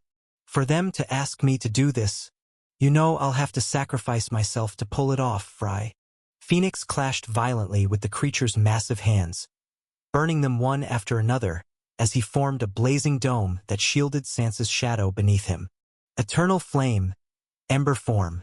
Using the most powerful ability of the Sunlight family's Eternal Flame style, Phoenix's overwhelming form radiated power equivalent to that of an SS Plus ranker. It was this strength that had allowed him to overpower Lord Ultra's Godfrey and his Empyrean Gvardiel earlier. His body constantly aflame, his fiery hair billowing in the wind, Phoenix was like a blazing star, spewing fire everywhere. The Sunlight Lord, hailed as the miracle of his generation, pushed his overwhelming abilities to the limit in this battle. He had already reached his peak after countless fierce battles. And now, with the last embers burning inside him, Phoenix unleashed everything he had against Beatrice. Shaping the flames around him into a colossal phoenix, Phoenix clashed head-on with the beast above, roaring as he forced himself forward. His roar mingled with the monster's agonized howl as both tried to overpower each other through sheer brute force, shaking the sky with their clash. The elite class is full of troublesome fighters, Beatrice sighed lightly, raising her hand to summon a massive spear of black magic above her head. The spear, over 20 meters long, radiated a terrifying aura and explosive power. Then, without warning, she hurled it, tearing through the sky and plummeting toward the ground at breakneck speed. Phoenix, too preoccupied holding back the monster, couldn't react in time. The spear tore through his flames without mercy, flying straight toward the area in front of the teleportation gate. With a wicked smile, Beatrice aimed her spear. There. That's where you're going, isn't it? At her words, the spear detonated Sansa's shadow and the ground beneath it, creating a massive crater of utter destruction. Beatrice knew the elite class would try to escape through the shadow. It hadn't taken much effort to guess where they would go. There was only one portal, after all. She laughed heartily but quickly refocused on the sky above. There, an incredible scene unfolded as Phoenix continued to burn through the beast's body, scorching it from the inside out. Phoenix's sunlight was impossibly fast, his explosive power overwhelming the creature, which howled in agony. And then, like a fly swatted from the sky, the colossal monster plummeted to the earth, consumed by raging flames, crushing scores of soldiers beneath it as it fell lifeless. Beatrice first stared at her defeated beast. The creature looked back at her with fear just before it died, then turned her gaze to Phoenix, who hovered above her, panting heavily. Amazing! You did well, Phoenix Sunlight. Wearing her usual smile, Beatrice swept her staff once more, summoning hundreds of massive celestial spheres that glowed ominously, all aimed directly at Phoenix. You can die now. As if granting him permission to leave this life, Beatrice unleashed her devastating barrage. On the other hand, Phoenix retaliated by unleashing his flames, clashing with Beatrice's attacks head-on. The dark aura beams and Phoenix's searing fire collided with terrifying force, making it seem as though the sky itself was ablaze in a dazzling, deadly fireworks display.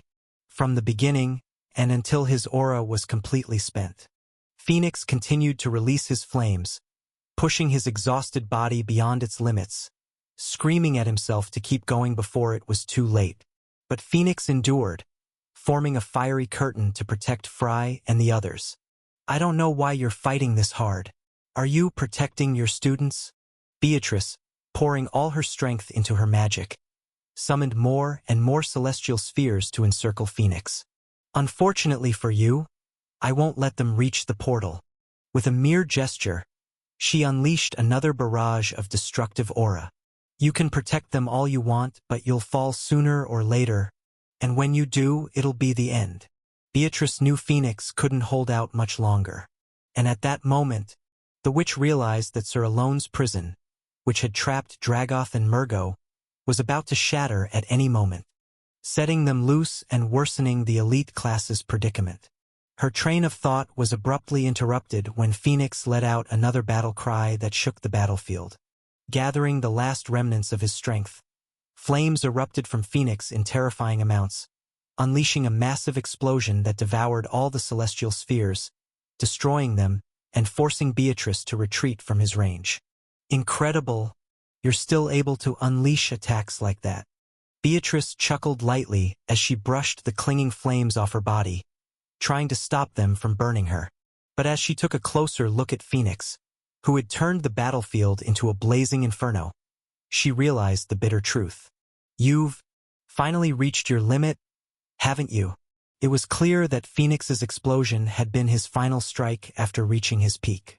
For as soon as he released it, the flames of the ember form vanished completely, returning him to his normal state. Blood dripped from his nose and mouth as he barely managed to stay airborne, slowly descending toward the ground. Raising his trembling hand before his face, Phoenix let out a weak laugh, recognizing his limits. So this is all I'm capable of? A miracle. That's what they always called him, and it was no exaggeration. In his mid-20s, he had faced a Lord of the Ultras, an SS-ranked Empyrean, and an entire army behind them. And now he had ended up in a brutal battle against Beatrice and her strange magic, where he had no idea where the next attack would come from. Fighting a witch inside her own domain was pure suicide. I am far from being a miracle. Gathering the last fragments of his strength, Phoenix prepared to fight until his final breath. The real miracles, they're completely different people. Fry Starlight with power rivaling SS ranks. Snow Lionheart, who matched him in strength. Sansa Valerian, with her explosive might that sent chills down his spine.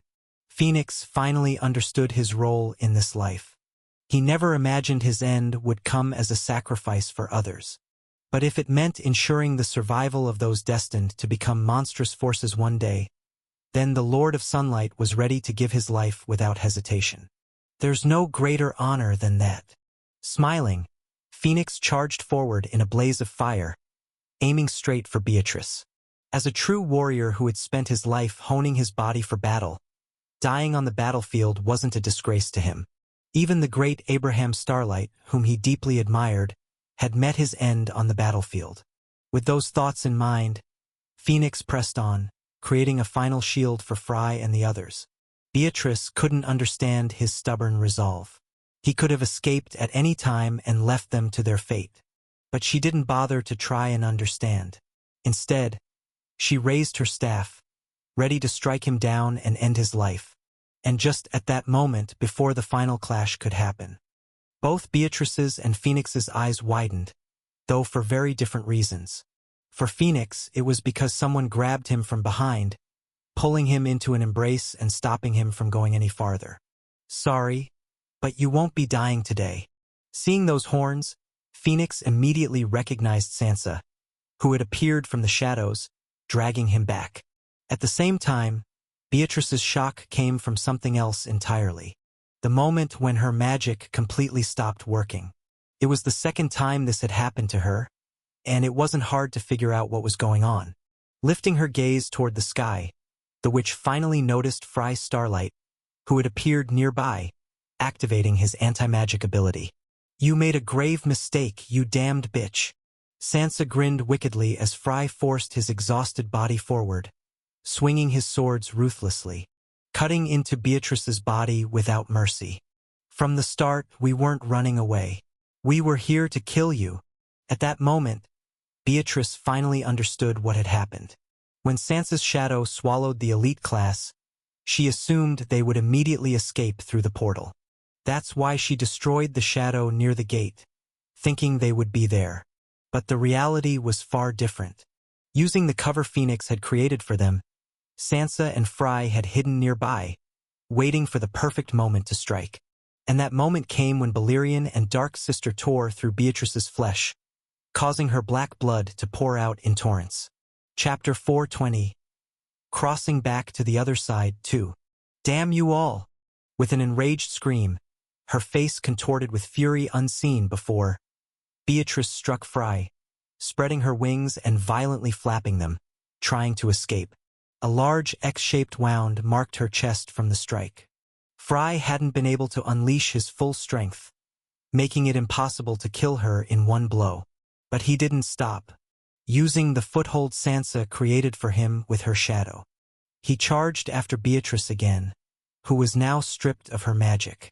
Unleashing a massive wave of dark aura, Fry finally engulfed Beatrice completely, forcing back the greatest threat to them. Now, Sansa! With his battered body, Fry plummeted from the sky, urging Sansa to act quickly, and she already knew what to do. Grabbing him firmly, they both descended at full speed. Thanks to Beatrice's chaotic spell and Phoenix's last eruption of flames, the battlefield descended into unprecedented chaos, creating the perfect cover for their escape. This was their one and only chance. Using her shadow, Sansa Valerian teleported the entire elite class directly to the portal. In those desperate moments of escape, time seemed to slow in their minds, unable to grasp the reality that they were finally leaving this dark continent. Meanwhile, on the other side of the battlefield, things had stabilized. Servant gas had arrived with the remaining Imperial forces, halting the Ultra's army that had breached their defenses. In other words, nothing now stood between them and home. "Don't lower your guard until we're out. We're not safe yet," Fry shouted, pushing through the Ultra soldiers trying to stop them, his eyes constantly scanning for his comrades, especially Danzo, who was being carried on Demon Valerian's back. But in focusing so much on his comrades, Fry neglected his own safety. And that's when he failed to notice Gavid Linman appearing behind him. "Well said, boy, but you should have followed your own advice first," Gavid sneered. Bathed in blazing ether, Gavid thrust his sword mercilessly, aiming straight for Frey's heart.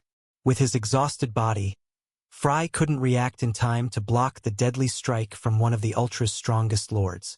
In less than a second, the sword pierced flesh, and dark, tainted blood spilled onto the ground. It wasn't Frey's. Though Frey's eyes had been fixed on his comrades, someone else's eyes had been fixed solely on him the whole time. After the sword pierced her chest, Sansa coughed up blood, gritting her teeth. She had shoved Fry aside at the last second, taking the blow herself, using her swift movement through shadows. Still insisting on standing in my way, to the very bloody end? Forming dark blades, Sansa tried to shred Gavid apart, but her attacks simply passed through him. With terrifying eyes, Gavid unleashed his aura, staring her down. "Your tricks won't work on me anymore." Intent on killing her, Gavid was about to finish the job when, from his left and right, both Fry and Snow appeared simultaneously, swords flashing to cut him down. And in that moment, with a devilish grin, Sansa grabbed the ether sword still lodged in her chest, refusing to let Gavid retrieve it. "Damn you all!" Forced to stay close, Gavid turned himself into a phantom again, letting their swords pass harmlessly through him, before punching both of them with terrifying speed. At the same time, he summoned dark vortexes around them, aiming to finish the fight. But Sansa unleashed her dark tendrils to block the attack. Taking advantage of her focus on the vortexes, Gavid finally wrenched his sword free from her grip and moved lightning fast, aiming for her throat. "You're not going anywhere." Fighting them alone, Gavid Linman was about to sever Sansa's head. But he stopped when a bloody wound suddenly tore across his back, forcing him to slow. Spatial sever. Ghost Umbra had been waiting for the perfect moment, leaving a deep, bleeding gash. "Damn it!" Gavid cursed, realizing too late that Ghost's ability could strike through space itself. And then, at that same moment, Demon Valerian crashed into him in his golden armor, followed by a barrage of attacks from the rest of the class. Phoenix, using the last of his strength, Selena with her magic, Dawn with his sword, and even Lara with her arrows. They all attacked, forcing Gavid back while Sansa protected them with her shadows. It's time to end this. One by one, the elite class entered the portal until only Fry and Snow remained.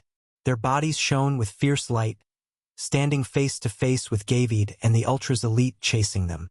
Meeting each other's gaze, Fry and Snow nodded, gathering the last of their strength. Then, without warning, they unleashed their final attack, crowning their brutal journey through the Ultra's continent with a spectacular finale. Ignition. Grand Cosmos Formation. Releasing their nuclear explosion, they obliterated the remaining enemies, sending towering pillars of aura into the sky and forming a final barrier between them and the Ultras. Then, struggling to stay upright, Snow grabbed Fry and used Void Step, finally carrying them both into the portal, following the rest. The white portal glowed intensely. Before finally dimming, ending the battle, the battlefield remained as chaotic as ever, with the corpse of a colossal beast lying amidst rivers of blood and blazing flames that refused to die. But the elite class was no longer there. This marked the end of the relentless chase. But it was only the beginning of a far more painful war looming on the horizon. And standing before the teleportation gate, Standing before the teleportation gate, David Lindman clenched his fist in frustration before turning away, leaving his soldiers to surround the portal. The prison forged by Sir Alone Valerian had endured until the very end, keeping the beast Dragoth trapped, while Beatrice had vanished without a trace. No one knew whether she was alive or dead. It had truly been a brutal battle. On the other side of the portal, the surviving elite-class students walked through the white teleportation grounds, expressions mixed with exhaustion and relief. Though they had finally escaped the nightmare of that continent, joy was nowhere to be found. Most of them were broken physically and mentally. There was little left to say. That cursed land had left its mark on them, an experience they would never forget for the rest of their lives. Perhaps only Prince Aegon Valerian, who had escaped early on, was untouched by what had transpired. But for the rest, much had been lost. Limbs severed, bodies pushed beyond their limits to the point where simply walking had become a struggle. Among them, Sansa Valerian walked at the rear, one hand clutching her chest, her face twisted in pain and frustration. David Lindman's last strike had been too powerful. She struggled to keep her dark blood from pouring out any further. After walking through the light for what felt like an eternity, they finally reached the other side. There, the Imperial forces were waiting, Oliver Kahn, Carmen, and Gas standing at the front. Shock filled their faces when they saw the elite class emerging instead of enemies. But only moments later, joy replaced the shock, and tears filled the eyes of people like Lara Croft, who finally realized they had escaped that hell. But among them all, Sansa could only touch the ivory horns that now crowned her forehead, proof of what she had become.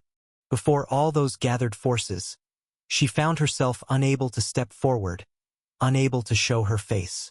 Perhaps she could hide her wings, but those long horns would always remain, a painful reminder of what she was. And in that moment, someone appeared beside her. Wrapping her in his black cloak like a shield, Fry covered Sansa from the crowd's gaze. They exchanged a look. No words were needed. They simply walked forward side by side. In that moment, Frey's mind was burdened with countless thoughts. Perhaps they had survived the pursuit, but another mission awaited him now, one that concerned his friend still unconscious on Demon Valerian's back. Danzo, the continent of the Ultras, had left its shadow on them all. After the horrors of the hunt, the world had changed dramatically. Following a grueling battle, the Imperial side lost the Scarlet Witch, Millicent, a vital force they desperately needed during this critical time. Meanwhile, the Ultras' Lord Godfrey was found dead on the battlefield under mysterious circumstances, raising countless questions about what had happened behind the scenes while Fry and his comrades were fighting. The tyrant Dragoth, a true SS Plus class monster, was freed. Of the elite class, barely half survived, while the other half perished. Imperial forces led by Mikar Valerian remained missing. While everyone was consumed by the battle, the Empire was struck by scattered attacks as the Ultras infiltrated deep into their lands, carrying out massacres in various regions. Taking advantage of Sir Alone and his forces being away, the Ultras suffered massive losses as well and failed to kill the most prominent talents of the elite class. The casualties were devastating on both sides. Though the balance seemed to tip in favor of the Ultras, there could be no clear victor from such a brutal clash. One thing was certain. This was only the beginning of a devastating war that would spill the blood of countless souls. This was the report delivered in the aftermath of the latest events. After the merciless pursuit and the Wicked Witch's deadly game, the world was now on the brink of a new chapter in its history. A chapter that would be decisive and would determine the future of humanity itself.